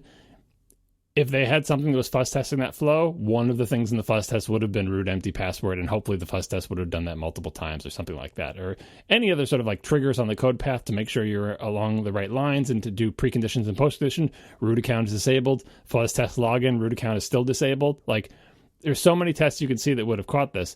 And again, if the postmortem says, I know exactly the test we can write right now that'll prevent this exact bug from ever happening again, that doesn't solve the problem either. You got to go much deeper than that and to say, how do we prevent problems of this kind from happening? I would imagine that because the functional surface area of the Mac operating system is so incredibly vast, if you were to put a percentage number on how many code paths are executed as part of the surely massive amount of automated testing that Apple does on the Mac operating system, the percentage would be terrifyingly small, especially when compared to the incredible coverage numbers that people who get to write like faceless libraries do. Like what does the coverage testing look like on a small, tight, well maintained, really important library, especially involving the kernel or security? You can test that thing to death. Like you just put it in a little black box and torture it for it, like the file system. The amount of testing they did on APFS, I'm sure was astronomical, where you could just have that thing grinding hour and hour, day after day, random IOs, and then like stop it every 300 hours to see if the file system is hosed in any way, and like put auditing and tracing in every single step of the process and just run that for months and months and years and years. That's how you update 1 billion phones without anybody noticing that you changed their file system, right? Doing that same kind of testing for the entirety of an operating system, especially exercising the GUI, a GUI that changes a lot, is really, really hard. And I think that's, the actual solution to this, if you keep like not 5-Ying it, but 17-Ying it, is more money, more time and more money into macOS. Because any solution you come up with about like, let's change our procedures in some subtle way, it's not as if they're not doing this testing because they're lazy or don't feel like it. All these things take people, and people cost money, and it's time. And so I hope that the outcome of this is to dedicate more resources towards, automated and manual testing of the Mac operating system, because that's the only way you're going to catch more bugs. You're not going to write fewer bugs by everyone suddenly becoming a better programmer. You just have to catch more bugs, and I hope that's the solution here. We are sponsored this week by Hover, domain names for whatever you're passionate about. Go to hover.com/ATP to learn more and get 10% off your first purchase. Building your online brand has never been more important. Show the community who you are and what you're passionate about without tying it to whatever publishing platform or social network is popular this year. Because that stuff changes over time, more quickly than you might think. My first email address was at Juno.com. My first website was at Geocities.com. Both seemed huge and invincible at the time, like things do today. But these change quickly in this business. The best thing you can do to keep your email address and website timeless and future-proof, and to never have to tell anybody, oh, I changed my website, or I changed my email host, this is my new email address, update your address book. Nobody likes to hear that from anybody, and no one ever updates their address book. The best way to avoid ever needing to do that is to have your own domain name. And Hover is the best place to find, buy, and manage domains. They offer over 400 domain extensions, from classics like .com to all the new fun ones like .plumbing and .diamonds. They have no tricks, no shady upsells, no scammy add-ons. They have free Whois privacy and all sorts of convenient features like Hover Connect to let you quickly set up websites on it without, having to manually enter a bunch of settings. If you're a power user, they also offer advanced DNS controls and whatever other kinds of advanced controls you might need. And they have customer support that is top-notch in case you need any help with any of this. I manage most of my domains at Hover, and it is a breeze. You want your domain registrar to be really easy to use for like that first hour that you have to use it, and then you never want to have to think about it again, and that's what Hover gives me. It's wonderful. It just works. It serves my needs perfectly, and I don't really have to think about it most of the time. It's fantastic. So go to hover.com/ATP to learn more and get 10% off your first purchase. Hover, get a domain name for what you're passionate about. I think also the general bugginess in many ways of High Sierra, which was ostensibly a bug-fixing release or a refinement release of the OS, I think more clearly than ever shows that the annual release cycle that Apple has pushed for all their platforms for the last few years, that this is as inappropriate as ever for macOS. That the annual release cycle makes tons of sense for iOS, where it's in this hyper-competitive space and it's moving quickly and it's still, a relatively younger, although not by much now, operating system. But on macOS, it seems like the faster they go on macOS, the worse the quality problems get. And no one on the Mac is clamoring for this to be updated every year. No one. On the Mac, if anything, people are like, please stop touching this because you keep breaking it. So I hope that at some, I know what I ask for with the Mac is often unrealistic and unlikely to happen with modern day Apple. But I really think the annual release cycle, if it even makes sense for iOS, which it probably does, it definitely does not make sense for macOS. And also it's making macOS worse. The Mac is so deprioritized in the company now. And I'm not even going to argue right now whether that should or shouldn't be the case. Not for this episode. But it is so deprioritized and seemingly de-resourced in the company these days that by having it on a very aggressive release cycle to keep up, I guess, with marketing features for everything else they're doing, you're dooming it to being more buggy over time. You're dooming it to having rush jobs done. Even this ostensibly bug fix release of High Sierra, they did major changes under the hood. The new Windows server is a huge thing. I think my LCD font rendering disabling checkbox is still broken, even in 10.whatever.1. I'm hoping they fix it in .2, but I'm not holding my breath on that one. There's so much about High Sierra that has been broken, and Sierra honestly wasn't that much better. Before that, it wasn't that long before that that we had Discovery, Dave. What was that? Was that El Cap or whatever came after that? Yosemite? Yeah, I don't know. I lost track of all these mountains. But you can't have a very aggressive software release schedule and also have it be a low priority that you're going to not give it a whole lot of staff and time to develop things well on it. The amount of resources that Apple is devoting to macOS can't keep up with a one-year release cycle and maintain quality. They have to either dramatically increase the priority of macOS in the company, which I think is very unlikely, or slow it down and only do it every 2 years like they used to. Because what they are doing right now is resulting in more bad software. I was just thinking that if they actually did go to a 2-year schedule, it'd be they don't even care enough about the Mac to update it every year, which is, it's double-edged sword, and I kind of understand why they do yearly one. I continue to believe that they can successfully do yearly releases if they scope them right and, and like I said, I feel like they do have to put more resources towards it. But if they went to 2 years, I'd be fine. And in the past, they weren't at 2 years. They were like accidentally at like 18 months in this sort of bumpy schedule. Like whenever they got around to it, they kind of spread out. Like I did a graph in one of my old reviews of the time between releases. But this year cadence has been, that's been their decision. They're going to meet the yearly schedule, and their tool for meeting the yearly schedule is to adjust scope. And I think they have been adjusting scope, pushing things out of releases, but I think there's always a temptation to put things in releases that are just barely like, do you think it's ready to be in the release? Or do we have to boot it out? You have to make that decision months ahead of time, and you have to kind of make a call, and human nature is to say, I think the team can make it if they work really hard, and it's, I think it's going to be in, so let's leave it. Let's leave the new Windows server in. Like, it only crashes on a few GPUs, and I'm sure they'll have that worked out by the time it releases. And it turns out they don't have it worked out by the time it releases, and it's like, maybe we should have kicked that out. But on the other hand, you could say, look, if you keep kicking it out like this, like, it'll never be so ready to go that you feel like you have to do it. And if you never updated it, you're going to be in an HFS Plus situation. So at some point, you have to actually ship. And the only way to find all the real bugs is to put it out into the real world. And that's the nature of software and management. That's the job Apple has before it. But I do think that High Sierra does not live up to its billing as a Snow Leopard type release, even though Snow Leopard had more bugs than people think it did. Their memories are fuzzy on that, but like that doesn't live up to the memories of Snow Leopard type release, where it is a refinement of Sierra that just makes everything better and faster.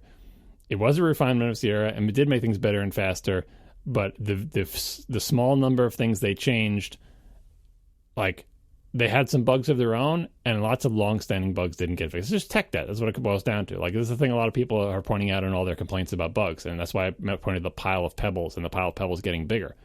You have to pay down your tech debt. You have to address it and say, that bug that Marco's been having for, 2 releases about his Bluetooth randomly disconnecting, I know it's a pain in the ass to figure it out, and it's unreproducible, and he's not filing bug reports, but you just got to figure that out, because if you don't, it will just linger there forever, and it will linger there forever alongside the new bug that you added as part of whatever new feature you added, and the pile of pebbles gets bigger. You got to at least keep the pile of pebbles at, like, a manageable size. We're not saying you have to drive it down to 0. It's software, right? You're never going to drive it down to 0, but if you allow them to accumulate and that pile gets bigger every release, people become disillusioned.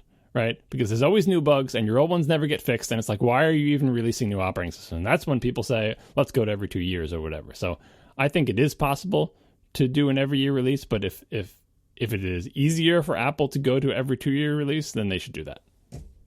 I mean, the way I look at it is like, imagine like on a smaller scale, like imagine like me as a single developer. Imagine if all year I didn't really touch Overcast. I was doing other things. I was too busy to work on Overcast. And every summer, I gave myself 1 week to make a new big point version of it. And then I could release it, fix bugs for 2 days, and then I wouldn't be able to work on it anymore until the next summer. Of course, the quality would go down. Of course, I'd have to like rush to get things in there, and everything I did would be half-baked. I wouldn't have time to fully bake it. I wouldn't have enough time afterwards to fix bugs. Bugs would just sit around forever until the next year, when I couldn't fix the old bugs. I'd have to make new features for the new marketing push. That's, I think, a pretty good scale model of how OS 10 feels. Excuse me, macOS. How macOS feels. It feels like most people are not able to or allowed to or allocated to work on it most of the time. And what time they get on it seems to be limited to marketing features and not fixing bugs. And I think your pebble pile analogy is great. And I think it's pretty clear that we're going in the direction of accumulating more of those pebbles over time, not fewer. Like, the pile is just getting bigger over time, and that technical debt is not being paid off at a fast enough rate. The saddest part about this is that nobody is really asking for this. Like, Mac users don't need a new OS every year. We really don't. Like, I'm still on Sierra because High Sierra is so buggy, I'm a little scared to switch to it. I only have it on the laptop and not my main computer. Part of the reason is, like, why? Why should I switch to it? The sales pitch for High Sierra seems to get worse every day. Why should I upgrade exactly? Why is Apple forcing this upgrade down my throat with these notifications that pre-downloaded to my system and everything? Like, Apple's pushing really, really hard to force people to update to High Sierra when it's still in a really buggy state, which that alone shows pretty bad judgment on Apple's part. What's in it for me as a user? Not much. The only thing I gain from it is, certain things work better when all your stuff is on the new OS. Things like certain like handoff features or iCloud syncing features, AirDrop, calendar sync doesn't actually work anymore for me. Thanks a lot. For the most part, the main motivating reason I have to upgrade to High Sierra right now is it's the newest OS. And my other stuff is starting to slowly break because my computer is not on the newest OS. That's it. There's nothing about High Sierra that I actually want, because what it comes with is all these bugs and all these half-baked incomplete features, like my loss of my LCD font smoothing thing. And that might get fixed in the next version, but it might not. As a Mac user, all this stuff they're changing radically, and all these costs we are paying, and all these big bugs, and new subsystems being rewritten in ways that are almost as good as the old ones but broken. Like, I didn't ask for that. I do want macOS to move forward, and I really hope that the macOS is still has a roadmap ahead of it. But I don't want it to be done sloppily, badly, and rushed out. I'd rather it be done slowly and right, and to have fewer awesome things in each release, if that's even possible, than to have it be done half-assed and rushed, and then have really buggy software come out every year and have my system break for 4 months every year in the fall. I think the most attractive aspect of the 2-year plan is the part that people probably don't think about as much. But what that would mean is, imagine like a High Sierra didn't come out and we were still on Sierra, right? What that would mean is that Sierra point releases would continue for another year. It would be, 10.12.6, 10.12.7, 10.12.8, 10.12.9, and all those point releases, all those patch level releases, they're not replacing the Windows server in one of those, right? They're probably not changing the file system, but who the hell knows? They did it on 10.2 or whatever on iOS, right? But the nature of those point releases tends to prevent Apple from doing any big changes. So what is everybody doing in those releases? You know what they're doing in all those point releases? As that number gets bigger and bigger and even goes into double digits as it has in the past, they're fixing little bugs. That's all they're doing. Like, that's all they have. Like, there's usually no, security fixes and bug fixes. And the bigger that number gets, the sort of, we all assume, the more stable and more mature that operating system gets. That kind of also makes the big release harder. Like when, I think it was like Tiger or something got up with like 10.4.11 or something. When you get, someone already said that in the chat room. When you get up that high, the challenge for the 10.5.0 release, for the next major version release, for the next like newly named Cat or California Place release, is so much higher, because it's like, we have enjoyed this period of peace and stability.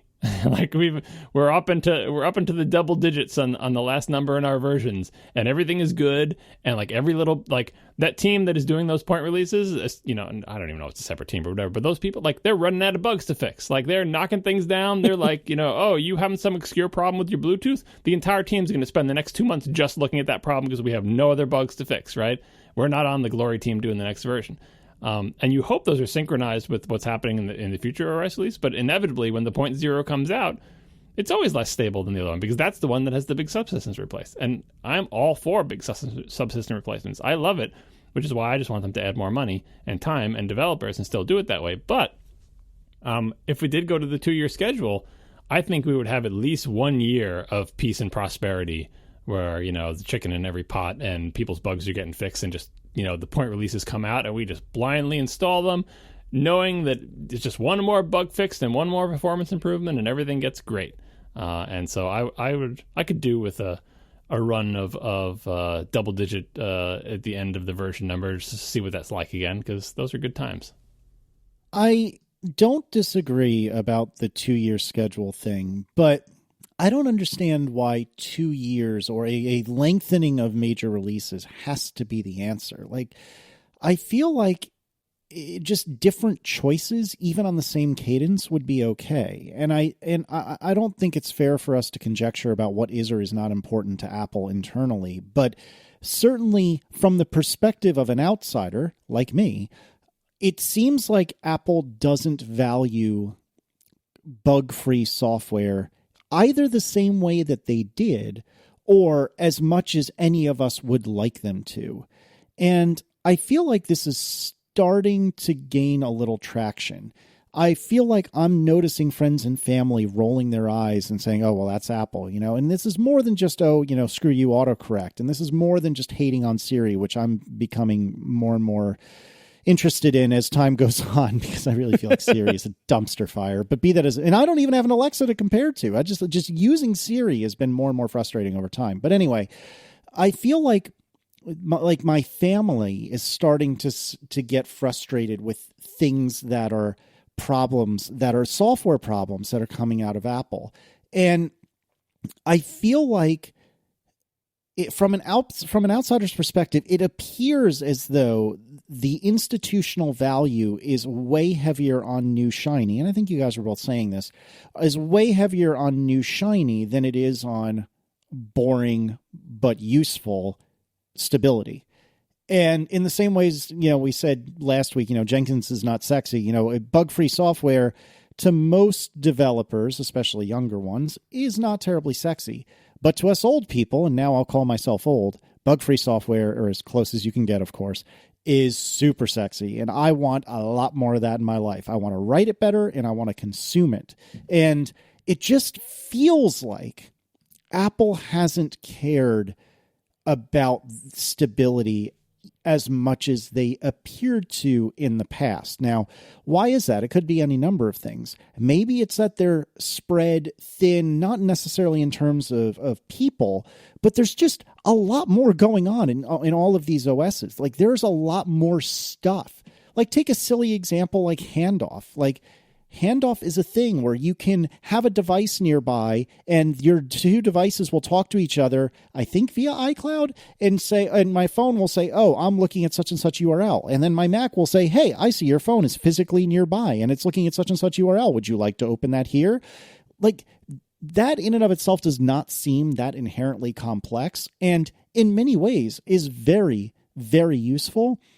But that's adding a complexity that none of us had, Apple, us, anyone, a few years ago. And I don't know, I just feel like as the OSs have been getting more and more and more involved and more complex, there has not appeared to have been a commensurate interest in, or increase in interest in, stability and quality assurance. And it's getting to the point that just a week or two ago, I wish I remember what I was doing or what happened, but I thought for a fleeting moment, like, I can't put up with this anymore. And I want to say it was something on my phone, and I really, really, really wish I remember what it was.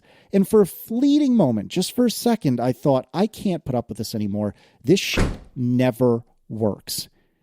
Let me tell you what you might have been thinking of, because this is exactly the last time I had this thought. My wife's been unlocking her computer with her Series 3 watch, because she's got a High Sierra, she's got a 5K Mac, she's got a Series 3 Apple Watch, and doing the watch unlock thing. And she liked it until it stopped working. And why did it stop working? Beats the hell out of me. HDMI CEC? Might as well be, because that's the type of thing. Like, so that feature was introduced a while ago, and it was tweaked for High Sierra, right? And this is an example of the complexity of the case he was talking about. It's a complicated thing. It is multiple operating systems, multiple devices, multiple wireless radios, and all sorts of crap. Like, it is ferociously complicated. A complication that never existed in the old world, where there was like one computer that wasn't even networked, right? Let alone, your watch and people walking around and radios bouncing and trying to judge distances and an authentication system. Like, so much opportunity for things to go wrong, right? But it's a feature they chose to introduce. And I can understand it being buggy when they first put it out. But if this is going to be a feature that you have, like, say, that you were going to ship this feature, you have to be committed to keep working on it until it works basically all the time. Because otherwise, why have the feature? Because features that don't work all the time, people give up on. Like, Casey, whatever feature you were trying to think of, you're just like, I give up. Like, it is not, they're very difficult to debug. You're not sure what to do. You don't know why it isn't working. And at a certain point, you're like, well, just forget it then. Because if it doesn't work all the time, I don't want to be sitting there and wondering why it's not working. But it's, it gives me like the message that watch isn't in range, or try again, or whatever. It's like, I'm sitting right here like I always do. What's the problem? Maybe if I reboot both things. And it's like, no, I'm not going to reboot. I'm doing stuff. I don't want to reboot the computer. I don't want to reboot my watch. I don't want to sign out of iCloud. And you just give up on it. That feature might as well not exist, right? It is either going to work enough that it is usable, or it's not going to. And that bar is not met by a lot of things. Maybe Siri is one of those things for a lot of people. It's like, I talk to Siri sometimes, but she annoys me and doesn't give me answers, and so I just don't talk to her anymore. Or I only have her set timers or whatever, do some sort of limited thing. And that's the kind of failure. You mentioned stability before and valuing like bug-free software and everything. That's the kind of failure that doesn't show up in easy metrics. I think Apple software, and I mentioned this before, is much better about crashing and leaking memory than it has been in a long time, because those are easy things to measure. But these other kind of bugs that are just kind of like frustrating, nothing crashes, no data loss, but sometimes it doesn't work for inexplicable reasons and it makes you abandon the feature, that's really difficult for it to show up in Apple's metrics, because Apple is not as obsessive as some other, as every iOS app is about tracking every single thing that you do as a user. Like, it's not tracking your every motion and recording your screen and reporting it back to Apple. They are sending back crash reports and stuff like that, and occasionally they'll ask you for system reports for bug things. But if people give up on a feature and don't end up using it, Apple probably has limited knowledge of that. Or if they do know about it, they don't know what the cause is. And I would love to tell Apple, hey, Apple, we're about to give up on ever trying to unlock our computer with a watch because it suddenly stopped working and I have no idea why. And that's a failure that, probably doesn't even show up on customer sat, because you're like, well, I couldn't unlock with my watch before, and for a day or two it worked, and it was cool, but now it doesn't. Oh, well, I'm back to the status quo. But I think it's a pretty massive failure to say, look, if you're going to have that feature, you got to make it work all the time. Just like typing in your password in the text box works all the time, right? The watch has to be like that too, or just don't have that feature, or have a way to debug it, or figure something out. But that's one of my major sources of frustration. Coincidentally, Watch Unlock has been reasonably bulletproof for me, but I don't debate anything you just said. Like, if that happens to be your bugbear, then yeah, you're absolutely right. As you were talking, I thought of a couple of examples of when this was infuriating to me. The first example, I'm trying to figure out how much depth I want to get into here. The first example was I went for a run on Thanksgiving morning, and I did that in part because it was a day that I would normally go for a run if I hadn't just recorded ATP. But beyond that, I wanted the neat little badge that you get if you do 5K walk, run, push, etc. And when I did my 5K run, I never got my badge. And it turned out, after talking to a lot of people, some inside Apple, some not, it turned out what had happened was I had set my watch and phone to be localized to Australia. And the reason I did that is because I want to be able to have day / month / year like it should be, and still have everything else be the same, like dollar, for example. Now, unfortunately, I get metric in a lot of places, and I'm not here to debate metric versus imperial, which is weird because that's one of my favorite pastimes. But nevertheless, I had my phone and watch set to metric. Set to Australia. And so understandably, it makes sense that I didn't get an American Thanksgiving thing on a phone and watch that were set to Australia. Now, I still disagree with it, but I understand it. Like, if I'm standing in America, the thing has both of these devices have a friggin' GPS on them. They know where I'm standing. They know where I did that run. I can go into my health app right now and see the route I took that run on. So to me, this is a stupid decision, but I can understand it. Nevertheless, I finally figure out, okay, that's why. And then I set my devices to America because I hear it's getting great again. Can't see it, but that's what I'm told. Oh. And so I set it to America. It stings. I set it to America, and the 2017 badge shows up reasonably quickly. But the 2016 badge, which I had also earned from a walk, is nowhere to be found. And I learned that if you just wait, it should magically appear. And guess what happened? I just waited, and then friggin' magic happened, and it magically appeared. Like, iCloud is a thing. Why is this not in iCloud? Yeah. Like, why is this a thing? The Apple Watch is the Nintendo Switch of Apple's devices. Like, super important data that people care about, like, not actually real world important, but like important to people, kind of like, like your save in Zelda, right? In the grand scheme of things, it's not important. Like, you're not going to die from it, right? But to people who have sunk, 100 hours into Zelda, it is super important. So those stupid badges on the Apple Watch for your achievements, in the grand scheme of things, nothing's going to happen to you if they're Agreed. gone. people are so angry if they go away. And so how does Apple protect what is perhaps the second most valuable piece of information they store? First being their actual data, but the second most valuable one being their stupid achievement badges. Oh, we're not going to back that up. Oh, yeah, there's a million things you can do to lose all that information. No, we don't care about that at all. Same thing with Nintendo Switch. Like, no, you can't back up your data. No, we won't store it in the cloud. Just if your Switch dies, yeah, you lose all your saves. It's such a dumb decision.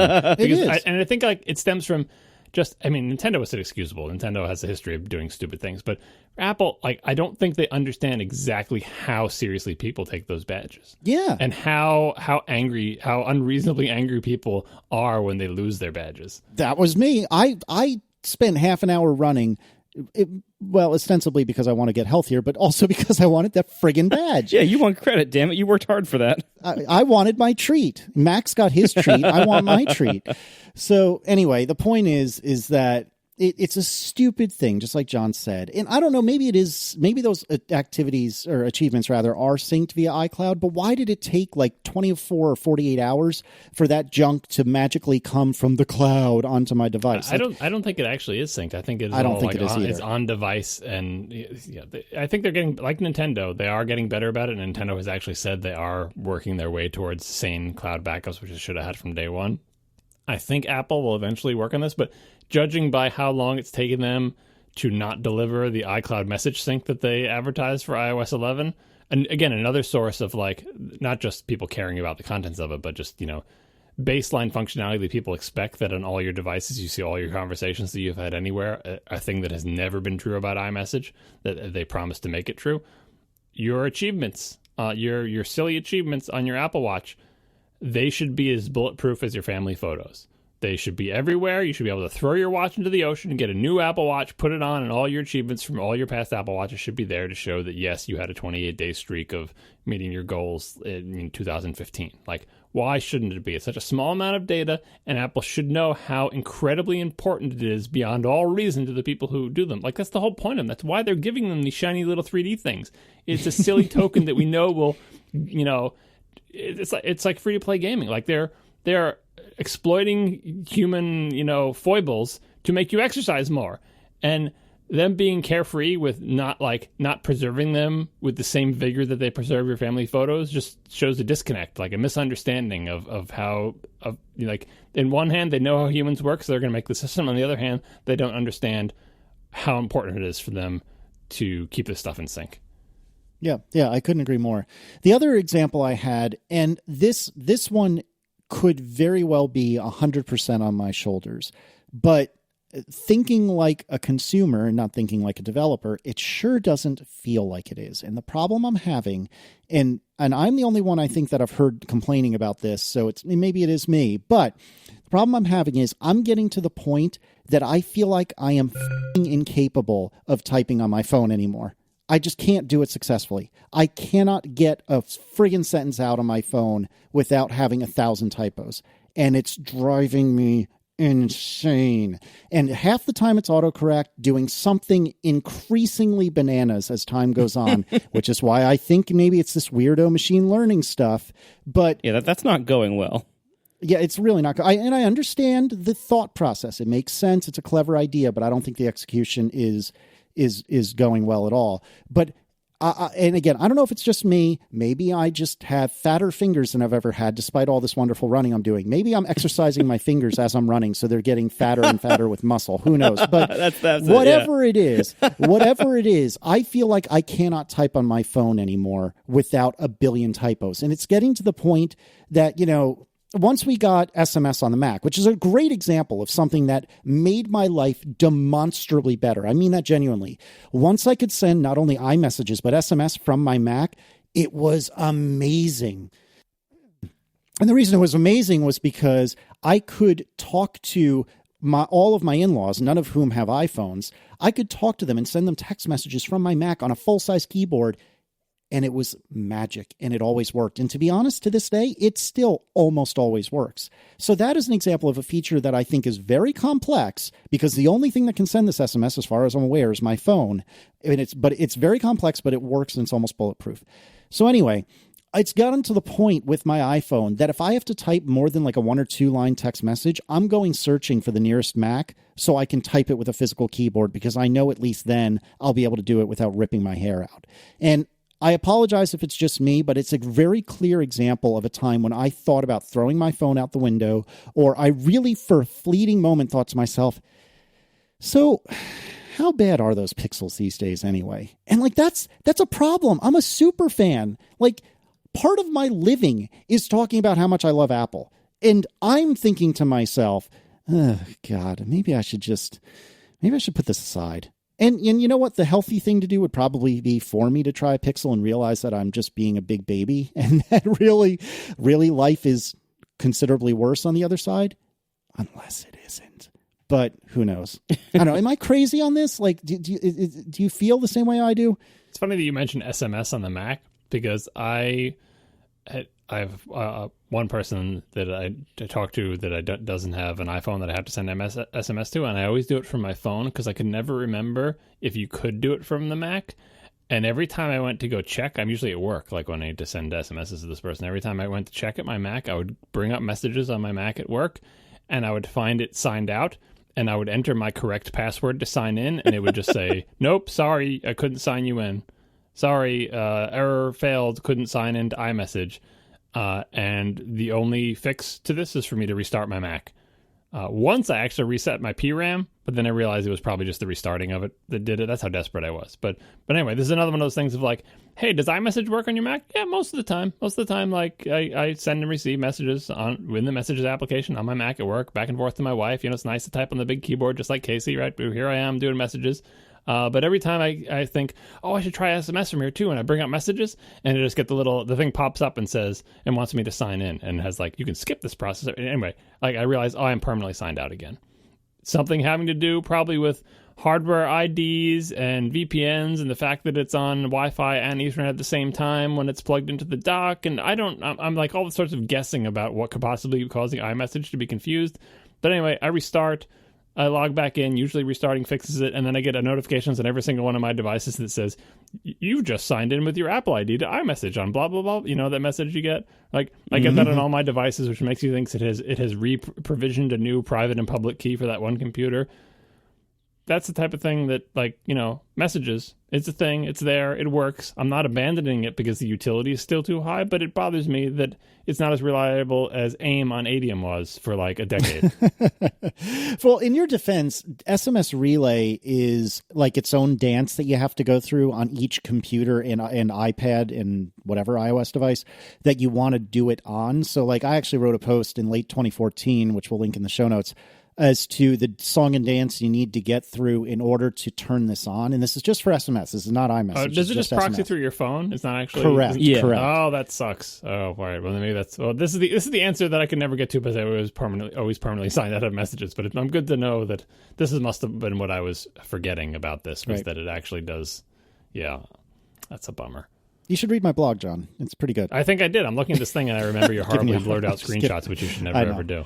I was looking at this right now and gagging, actually. It's funny you say that. I was just looking at it and going, oh. But anyway. I've said this before as a thing that people don't appreciate of doing macOS reviews for so long, that I didn't have blurred out screenshots. And you know how hard that is? It's really hard. Oh, I don't doubt it. It's really hard because personal information is everywhere. Anyway, but the point I'm driving at is, you know, in some of these things, like, I forget how complex they are and how reasonably bulletproof they are. In SMS, like, this is happy, Casey, right? Like, SMS Relay is an example of that. It has to send my SMSs to my phone because, as far as I understand, my phone is the only thing that can actually issue an SMS to my carrier. And this stuff works. I use it all day, every day, and it works great. It is almost flawless. But if I actually want to send an SMS from the friggin' device that is sending them, if I want to type a text message on my iPhone, it only gets through without typos maybe one time out of 3. And it's driving me insane. I don't know if you can blame the autocorrect for that. Aside from the silly can't type the letter I thing, I know they have had some wonkiness with it, but you sure it's just not a new size of the phone? Because the 10 is it very well may be. Sized? It could be. All your thumb reflexes are off? It could be, but I feel like what it feels like, and again, this is maybe all in my head, but it feels like the way the accuracy checks on key presses either got less forgiving or I don't know, something happened like 2 or 3, maybe even 4 versions of iOS ago. And I used to type really accurately, like around the time of the 6. And it was like the 6S or something like that, where everything took a turn. And all of a sudden, I just could not type anymore. And it's just been getting worse and worse. And you would think, like, between the 6S and my 7, it would get better. And yes, I agree with you that when I go to the 10, maybe that it would have a moment, I would have to retrain myself a little bit. And I think that that's some of it. But I feel like just the way it detects my key presses, even if I was wrong, it understood what I was doing in like the 5S, 6 era. And now it's either less forgiving or it's just changed the way things work. And I have not been able to retrain my brain. I've been able to retrain my brain on the home button, but I can't retrain my brain on the keyboard. You need to turn to my mom and just start pressing that microphone button and talking to your phone. Transcription is really seriously. good. That's the only way she types into these things. She talks to it in a very stilted, artificial sounding voice. I don't know. Well, thanks to our 3 sponsors this week, Hover, Away, and Eero, and we will talk to you next week. Now the show is over. They didn't even mean to begin, 'cause it was accidental. Oh, it was accidental. John didn't do any research. Marco and Casey wouldn't let him, 'cause it was accidental. Oh, it was accidental. And you can find the show notes at atp.fm. And if you're into Twitter, you can follow them at CASEYLISS. So that's Casey Liss, MARCOARMENT, Marco Arment, SIRAC, USA Syracuse. It's accidental. They didn't mean to. Accidental. Tech podcast so long. And episode 250 is when it all took a turn. What a great episode God. 250 spectacular that was. Can we talk about anything that makes us happy? When I'm getting fired up about things, then You know it's bad. yeah, it's something is not good. Yeah, our after show is only one thing. Casey on Cars. Oh, yeah, that's a thing. That turns out that I completed my video. So if you haven't watched it, I will put a link in the show notes. I have released Casey on Cars episode 1, which is on the Alfa Romeo, and the response has been exceedingly positive, which I am super thankful for. However, I think that I'm still only within my own audience. And so there was a comment that came through. I'll have to see if I can find it really, really quickly, but I may not be able to. But there was a comment that somebody wrote in that seemed clear to me that it was someone outside of my audience. And they were like, oh, this is garbage. Like, oh, here you go. BMW is a copy of an Alpha near already 40 years. I think this person is not a native English speaker. And your you Apple headphones just show how much you know about quality. Okay. You Apple headphones? AirPods? So basically, because I thought an Apple product, much less AirPods, were sufficient for this video. Obviously, I don't know what I'm doing. And again, obviously we've talked this to death. We don't need to go back into it. Like, I understand the foibles, or many of the foibles of the video, but if you hadn't heard me talk this to death, that is the sort of comment that an obnoxious YouTuber would write. And thus, I think that particular individual may have come from outside my audience. But everyone else, even like the pretty critical ones, I could tell it was somebody who knew who I was, right? They would say, oh, this really does have crappy audio and you got to fix that. But, whatever. Like that to me sounded like it was my audience, whereas this one did not. So anyway, as we sit here tonight, it's over 10,000 views, which is super good for several reasons. One of which is you can start monetizing once your channel gets 10,000 views, which is excellent. So I am in automated review, last I looked anyway, with YouTube. So hopefully they will let me monetize soon. And I don't know if I'll ever make any real money off of this, but it would be nice to make more than zero. And we'll see what happens there. Oh, once you click that monetization button, you'll find out that there's a brief clip of distant music, copyrighted music in the background, and you'll immediately be demonetized by a machine, and there'll be one strike against your account. And then you'll have the real YouTube experience, which, by the way, I have had. I think I already have one strike because of copyright stuff. Nice. Yeah, my channel is still under review as I write this. But yeah, so the response has been really, really, really positive, and I'm really, really, really appreciative of it. And the general response has been, oh, this wasn't near as bad as I expected. In fact, I think Marco had said that to me privately somewhere. Yeah, I think I chose more gentle words, but yes, that was my opinion of like, I was expecting it to be way worse because it was your very first video of this type, and you don't have a history of making videos like this, and so like, right. I thought I was really thinking it was going to be a lot more painful, and it wasn't painful at all. Like there was some audio that was bad, but you Sure. already warned us about that, and the fact is like, the bad audio, like yeah, it does detract from those scenes, but you still can watch them and enjoy what you're saying. Like it doesn't like totally ruin it. It's noticeable, but the video overall, like it was great because you actually nailed the writing and the commentary. Oh, that's very kind of you. And that's what we're watching for, like that's, you had said in our last talk about this on our last after show, you had said like, you think you had something here with the story and everything. And I didn't know like whether that would come across in the video because it takes a certain degree of skill and sensibility of doing videos to have what you're saying or what you're trying to say come across. But it did. You did it. It worked, and it was really good. And as I said to you, I think privately and in my tweet mini review about it, like, yeah, there are some things that could be better about it, but like for a first video, it's incredibly good. Like it's way better than I would have guessed. It's way better than my first video was by a mile. And yeah, I think you have something here. And whether it reaches other people or not, or whether one rando YouTuber says something bad about it, you don't need to care about that. Oh, yeah. What you need to care about now is making this a thing you do if that's what you want. You might decide it's not for you, that it's too much work or whatever. I hope you don't, because it turns out I think you're good at this, and I think you can be even better with more experience.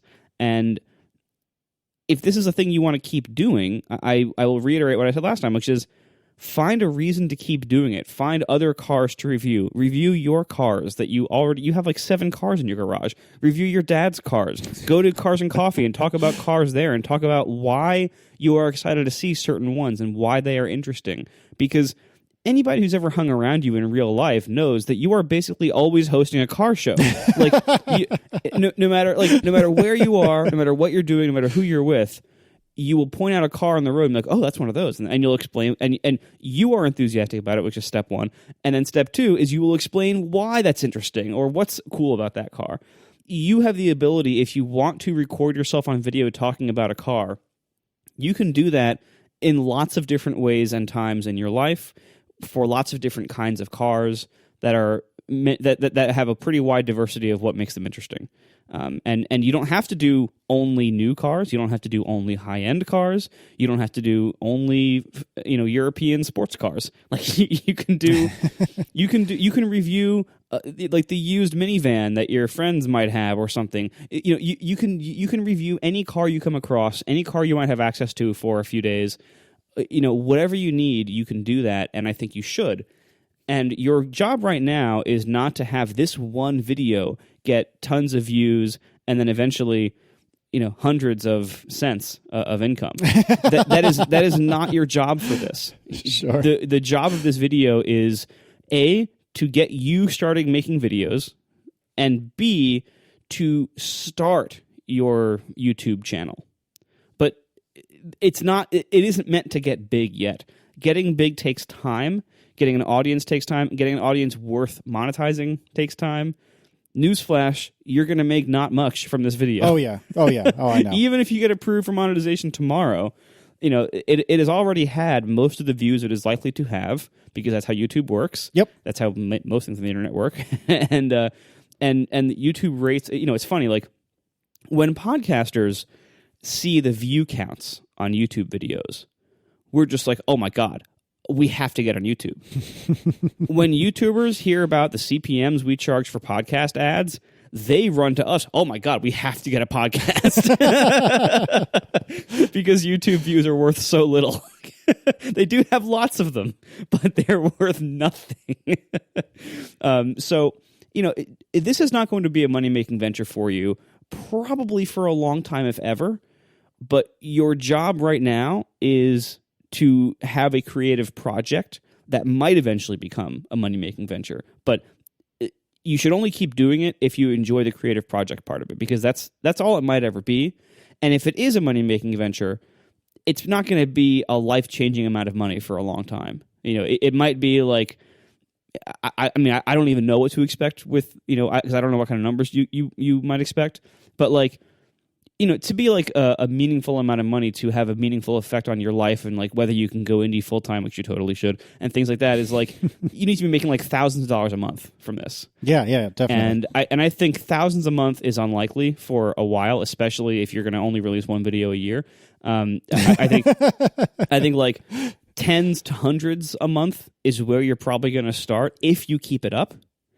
And then if over time you build up a bigger audience, then you can start talking about, real money, basically. But that's a long way into the future. Right now, you need to focus on, is this a thing you want to keep doing?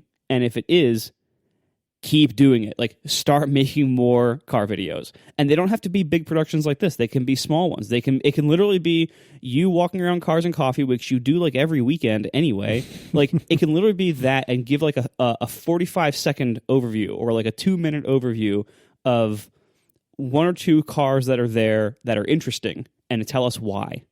Yeah, I totally hear you.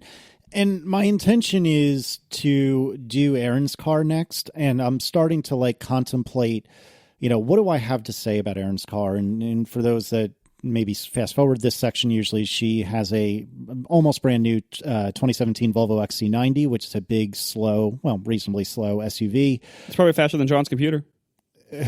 Everything is. I mean, our phones are. But anyway, I think the idea is to do that next for several reasons. One, I have access to it. Two, it's kind of the polar opposite of the Alfa Romeo. And three, I'm telling myself I want to try to get that done by the end of the year. I don't think I'll succeed, but I'm going to try. We also have some other big things happening at the end of the year, so that'll really throw a wrench in things. Yeah, but newsflash, you're getting nothing done by the end of the year.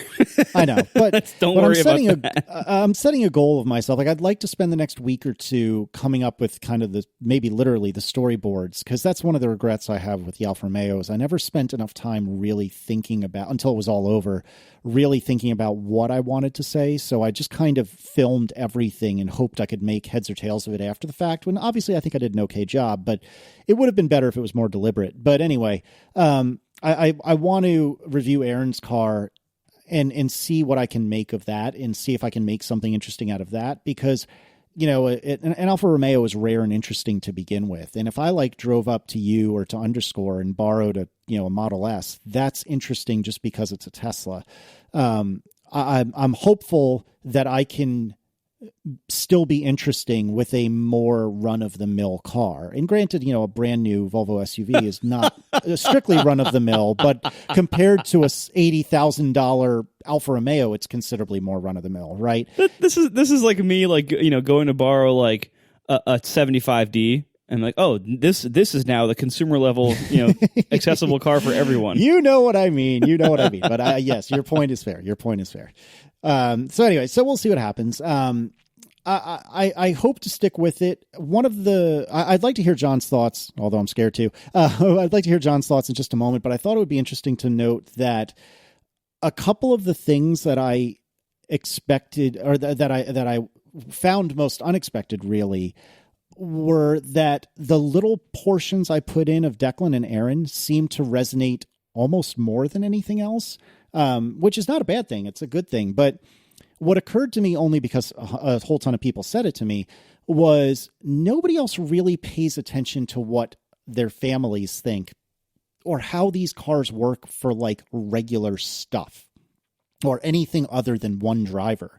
And I was just telling the story of this is what I did. I put a car seat in it. I drove my family around in it. And I didn't really think of it as like a formal statement about what they thought. But it seemed like a lot of people hung on to the fact that I was talking about more than just, me, the meathead, petrol head, whatever, that's, more power. And the other thing that I thought was interesting was part of the reason I put it on the lift, which was actually at my dad's house. Part of the reason I put it on the lift was because that's something that most car reviewers don't do. Like Savage Geese does it, generally speaking, but most car reviewers don't do that. And since I have access to it, I thought, okay, I'll do that. And I didn't get as much of a response off of that as I expected, which is fine. And I was actually talking to a friend about this. And the friend had said, if you were looking for content to cut, the lift might have been the first place to look, because you talk about how there's really nothing that's interesting to see under the car. And then you talk for, a couple of minutes about, all the stuff that's under the car. And so it's either, pick a story, and maybe you should have just cut it. And during the editing process, I wasn't planning on talking about this, but something that just occurred to me. During the editing process, I was trying real hard to get it closer to 10 minutes. I landed it at about 13 and a half. And it started after my first cut at about 15 and change. And I was able to get it down some. I don't know if you knew this, Marco, but it turns out when people talk at 1x, that's like really friggin' slow. So I would try to make a point that I felt like was 2 sentences, and I would look at it in Final Cut Pro, and it was like 30 seconds of talking or something like that. It was just insane how much time it took for me to talk. Oh man, that was tough. Yeah. So try to get a 3-page marketing brief into a 2-minute sponsor read.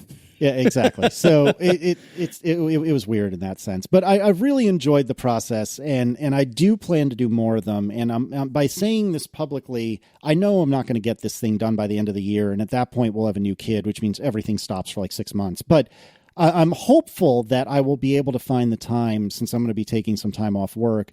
When the new baby is asleep for 10 minutes at a time, I hope to find the time to be able to put together something about Aaron's car, and that'll be a good next step. I will throw in one more thing here. You mentioned that people commented and liked Aaron and Declan's role in the video, and that you put a car seat in it. And I think, first of all, I don't watch YouTube for cars, so I don't know if this is a common thing, but I have a feeling you're probably the only reviewer who put a car seat in this car in your video review. So, it's the only one I've seen. That doesn't mean it's the only one, but it's the only one I've seen. Right. And so secondly, I too, I just assumed this is maybe because I know your family, but I thought the parts with Aaron and Declan, especially the look of displeasure that Aaron gives you, I laughed my ass off at that point. Those humanize the video, because you need a human. This is one of the things that made Top Gear so successful. You need a human element. You can't just talk about specs and just hear engine noises and just show the car over and over again. People care about other people. That's what makes videos interesting. That's what makes podcasts interesting. People will come for the content, but they will stay for the people. And the people and the personalities and the humanity in it are what builds and keeps an audience. And so that's not something you should ever shy away from. If anything, you should try to figure out how to add more of that. Part of the reason why the writing of this video was so good is because it was a lot about you and your humanity, about your identity with cars and the stick shift and everything else. That was a major part of your theme of this video. And that's interesting because you're a person, and people like other people and their stories and their emotions and their personalities. That's an element that you should have in all of your videos, and you should definitely not try to minimize or cut out those segments. If anything, you should have more of those, at least if Aaron doesn't kill you first. Well, I was doing a real disservice to Aaron, because there were only a couple times I filmed with her in the car, and the only thing that I thought was particularly useful or interesting was this kind of snarky comment from her. And for anyone that's met her, it is clear that is not, well, I don't think anyway, it's not her normal, she's not normally snarky. She's usually, super, super nice and super effusive. And it was just so funny to me, because this was just Really? And so I just thought it was hysterical. So I apologize publicly to Erin for kind of not putting her best foot forward, but I thought the moment was worth it because it was so funny. And I agree. Like I didn't realize that playing the family hand, which I was doing just kind of because it's part of it, was going to play so well. And so, if possible, I'll probably play it a little harder, further, whatever the analogy is I'm looking for, the turn of phrase I'm looking for. I'll probably do more of it next time. But all right, John, lay it on me. Where did I go wrong? Well, Marco did his video. I told him everything that was wrong with it, and they never made another video. So I don't know if I want to do that to you. Spoiler, that's not why. Well, anyway, I could go on like that about yours, but I think like in the interest of time, one thing I think that's where I went wrong is I didn't have an interest in time. In the interest of time, I'm just gonna give you a couple of the highlights. But I do think that because the YouTube comment section was mostly populated by friends and people familiar with the show and the background and everything. I think there was less terrible people there. Oh, totally. And I think actually the wisdom of crowds of all the people kind of they hit most of the major things in aggregate, right? But anyway, the three I would highlight is in no particular order. Did you write down the script for this at a time? No, I had started like storyboarding, and I mean that literally. I think I put it on like an Instagram story, so there's nothing I can link to. But I did draw like little boxes and storyboarded it a bit on one of the last days I had the car. But in retrospect, I think if I were to do this again with like a borrowed car like this, I think I really need to take 1 or 2 days off of work and spend one day like thinking about and storyboarding what I want to film and spend the next day actually executing on it. Because what I did this time was like I said earlier, basically just film everything I could and hope that I can, piece something together afterwards. And there were a few places where even though the video as it's posted right now does have a bit of a story arc, I had to like bring certain pieces forward or back and make them slightly awkward because the video I had, I needed to use it to fit. So as an example, I started talking about the transmission, if memory serves, a little earlier than I intended because that was the moment when I had gotten in the car and I knew enough to know that I wanted to have Jason Camisa of Motor Trend shut his car door in his video and then have me shut the car door to be the transition back to my video. But because that arc didn't play exactly when I wanted it to, it ended up making the story arc a little bit awkward. Well, what was I going to say about the script specifically? Not so much about the video, which I'll get to in a second, but the script part, as you noted, like you take a surprising amount of times to say things, right? And so when you write for television or movies, you can't write naturalistically. You have to compress meaning and compress everything down because you don't have enough time for people to speak the way they normally speak, unless you're making a specific genre of movie where that's the whole shtick is that people actually are naturalistic, but it takes just so long. Everyone has to say everything that is essentially like, I took what a normal person would say and boiled it down, and these 3 paragraphs become one extremely well-crafted sentence that conveys all of the plot points, all of the character notes, all of the foreshadowing, and all of the nuance in this one line. And it's a pain to write like that because that's not how we talk. So I would suggest maybe this won't work for your process, but at least try to see if this is a thing that works for you to actually script it ahead of time. And when you script it, you can't even write it like a blog post. You have to write it like a video. What I'm getting is that writing for video is different than writing for your blog, and it is way different than speaking. And I think that will let you get things tighter. If you want to use inspiration for someone whose process you probably are familiar with and listening to podcasts, just think of Gray and all the time he spends wordsmithing his narrations for his videos and how tight they are. Because he's just getting rid of needless words, compressing the idea down, finding a way to get in and out, and he does talk quickly too. Second thing is, as many people pointed out in the comments, I know you are more enthusiastic about cars than the person I see in this video talking about cars. Many people said that. They're right. I mean, the thing is, you're more enthusiastic on this podcast about cars, right?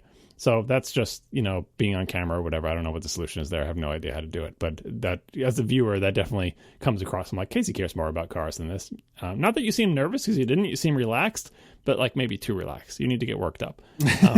Coffee. Third thing is, I hear you. You need way more footage, which I know sounds terrible because I'm watching this video. I'm like, oh God, this must have been so much work. I'm looking and I'm like, oh, how many hours? I watch it and I can see how many hours you're putting into it. And yet, what I think when I'm watching it also is you need so much more footage. And you can tell that if you ever do like a graph out, like just pick, go to a crappy DeMiro video or a Harrison video or any car video that your favorite thing is.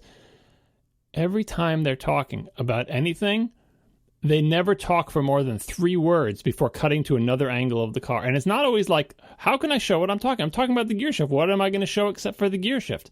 You have to cut to something. When you're talking about, there's many scenes with you standing in front of the car and just talking. You have to cut to 900 different things during that. Driving on a road in the sunset, driving in the rain, pulling out of the drive, and you don't think about it, but go watch another video and see how many times they cut to sometimes a completely unrelated thing. And why does that work? Because unlike when I watched this video, it felt a lot like I was listening to you on a podcast where you were a little sleepy. Because I know what you sound like on podcasts. You sound like this when you talk about cars. But on podcasts, there's nothing to look at unless you're staring at Marco's ever-changing chapter art, which hasn't changed that often, so don't stare too much. Except when I embedded a video in the theme song that nobody noticed. I noticed it. A lot of people noticed it. No one else noticed it. No, they tweeted about it, didn't they? Everyone's excited by it. No, they really didn't. Oh, well. Wait, what did you do? The reason I look for it is because someone else mentioned it. Maybe it was someone in a Slack mentioned it, and I went and dug it out because I didn't notice it. I don't look at the chapter art either, but someone said, "Hey, I like what you did with that, the video and the whatever chapter," and then I went and looked at it because somebody said it. It might have been someone in Slack. But anyway, when you're watching a video and listening to you talk, your eyes are like, come on, feed me too. What do you got for me? What do you got for me? And if it's not that you're not attractive standing in front of a car, but they need to be fed. And so if you have to cut to completely unrelated footage of the car driving down a road and going around a curve and going past the high and going past low and a drone flying over the car and pulling into the driveway, that has nothing to do with what you're saying, but the eyes need to be fed. And you don't think about it, but like I said, go pick your favorite car video and pick a section where they're just talking about something and they don't have any actual appropriate footage, like they don't have anything more to show you, and watch how many times they cut to just unrelated footage of the car driving. And when I watch those videos, I'm like, this is a pleasant thing for my eyes to do, because while I'm listening to your words, I'm also looking at, I haven't seen the car from that angle. Oh, look at that. Oh, that's a pretty tree. Like, your brain needs to be fed in a way that you don't need for podcasts or whatever, because it's all sort of going on in your head, or maybe you're doing dishes or whatever. I think those are the major things. Much more footage and much more cutting, more enthusiasm, and write like you write for TV or movies, not like you talk in real life. Yeah, I think that's all completely fair. And one of my goals for the next video, be it Aaron's car or something else entirely, is I need to do better about, B-roll of outside the car. I need to do better inside the car too, but particularly I think I need way more, to your point, if the car driving down the road. And that's a little scary, right? Because I don't have any roads that I can think of where I can set up like an expensive camera or a GoPro or something like that and be 100% confident that it's not going to get knocked over or walk or whatever. And it's just a huge amount of work. Like the amount of footage you shot for this is already a huge amount of work. And there still wasn't enough. That's what I'm saying. Like, it takes so much effort to make like 1 second of 1 minute of podcasting. You just talk for a minute. To make 1 minute of video, you have to shoot video for what seems like hours until you become good at it. And I don't know the solution, but like that's what it like. Make the video half the length and shoot 7 times as much footage. Well, and that's also why like a lot of times video involves multiple people. Like, it's really hard to shoot good video by yourself. It's possible. There are ways to work around that, but it's way harder, and oftentimes requires way more either leaps of faith or fancy equipment or something to achieve certain effects or outcomes that like normally would just take multiple people to do. So you can do it, but like the example of like leaving a camera while you drive past like on a tripod, like the better solution there is to have another person at that camera. And even if it's on a tripod, have them running the camera so that you can just drive by, or have them drive in the car, drive past you, and you run the camera. There's a reason why video tends to take a lot of people to do at a professional level. And I would just echo, most of what John said, I totally agree with. The having a lot of footage to cut to was a huge issue for me when I did my crappy laptop video.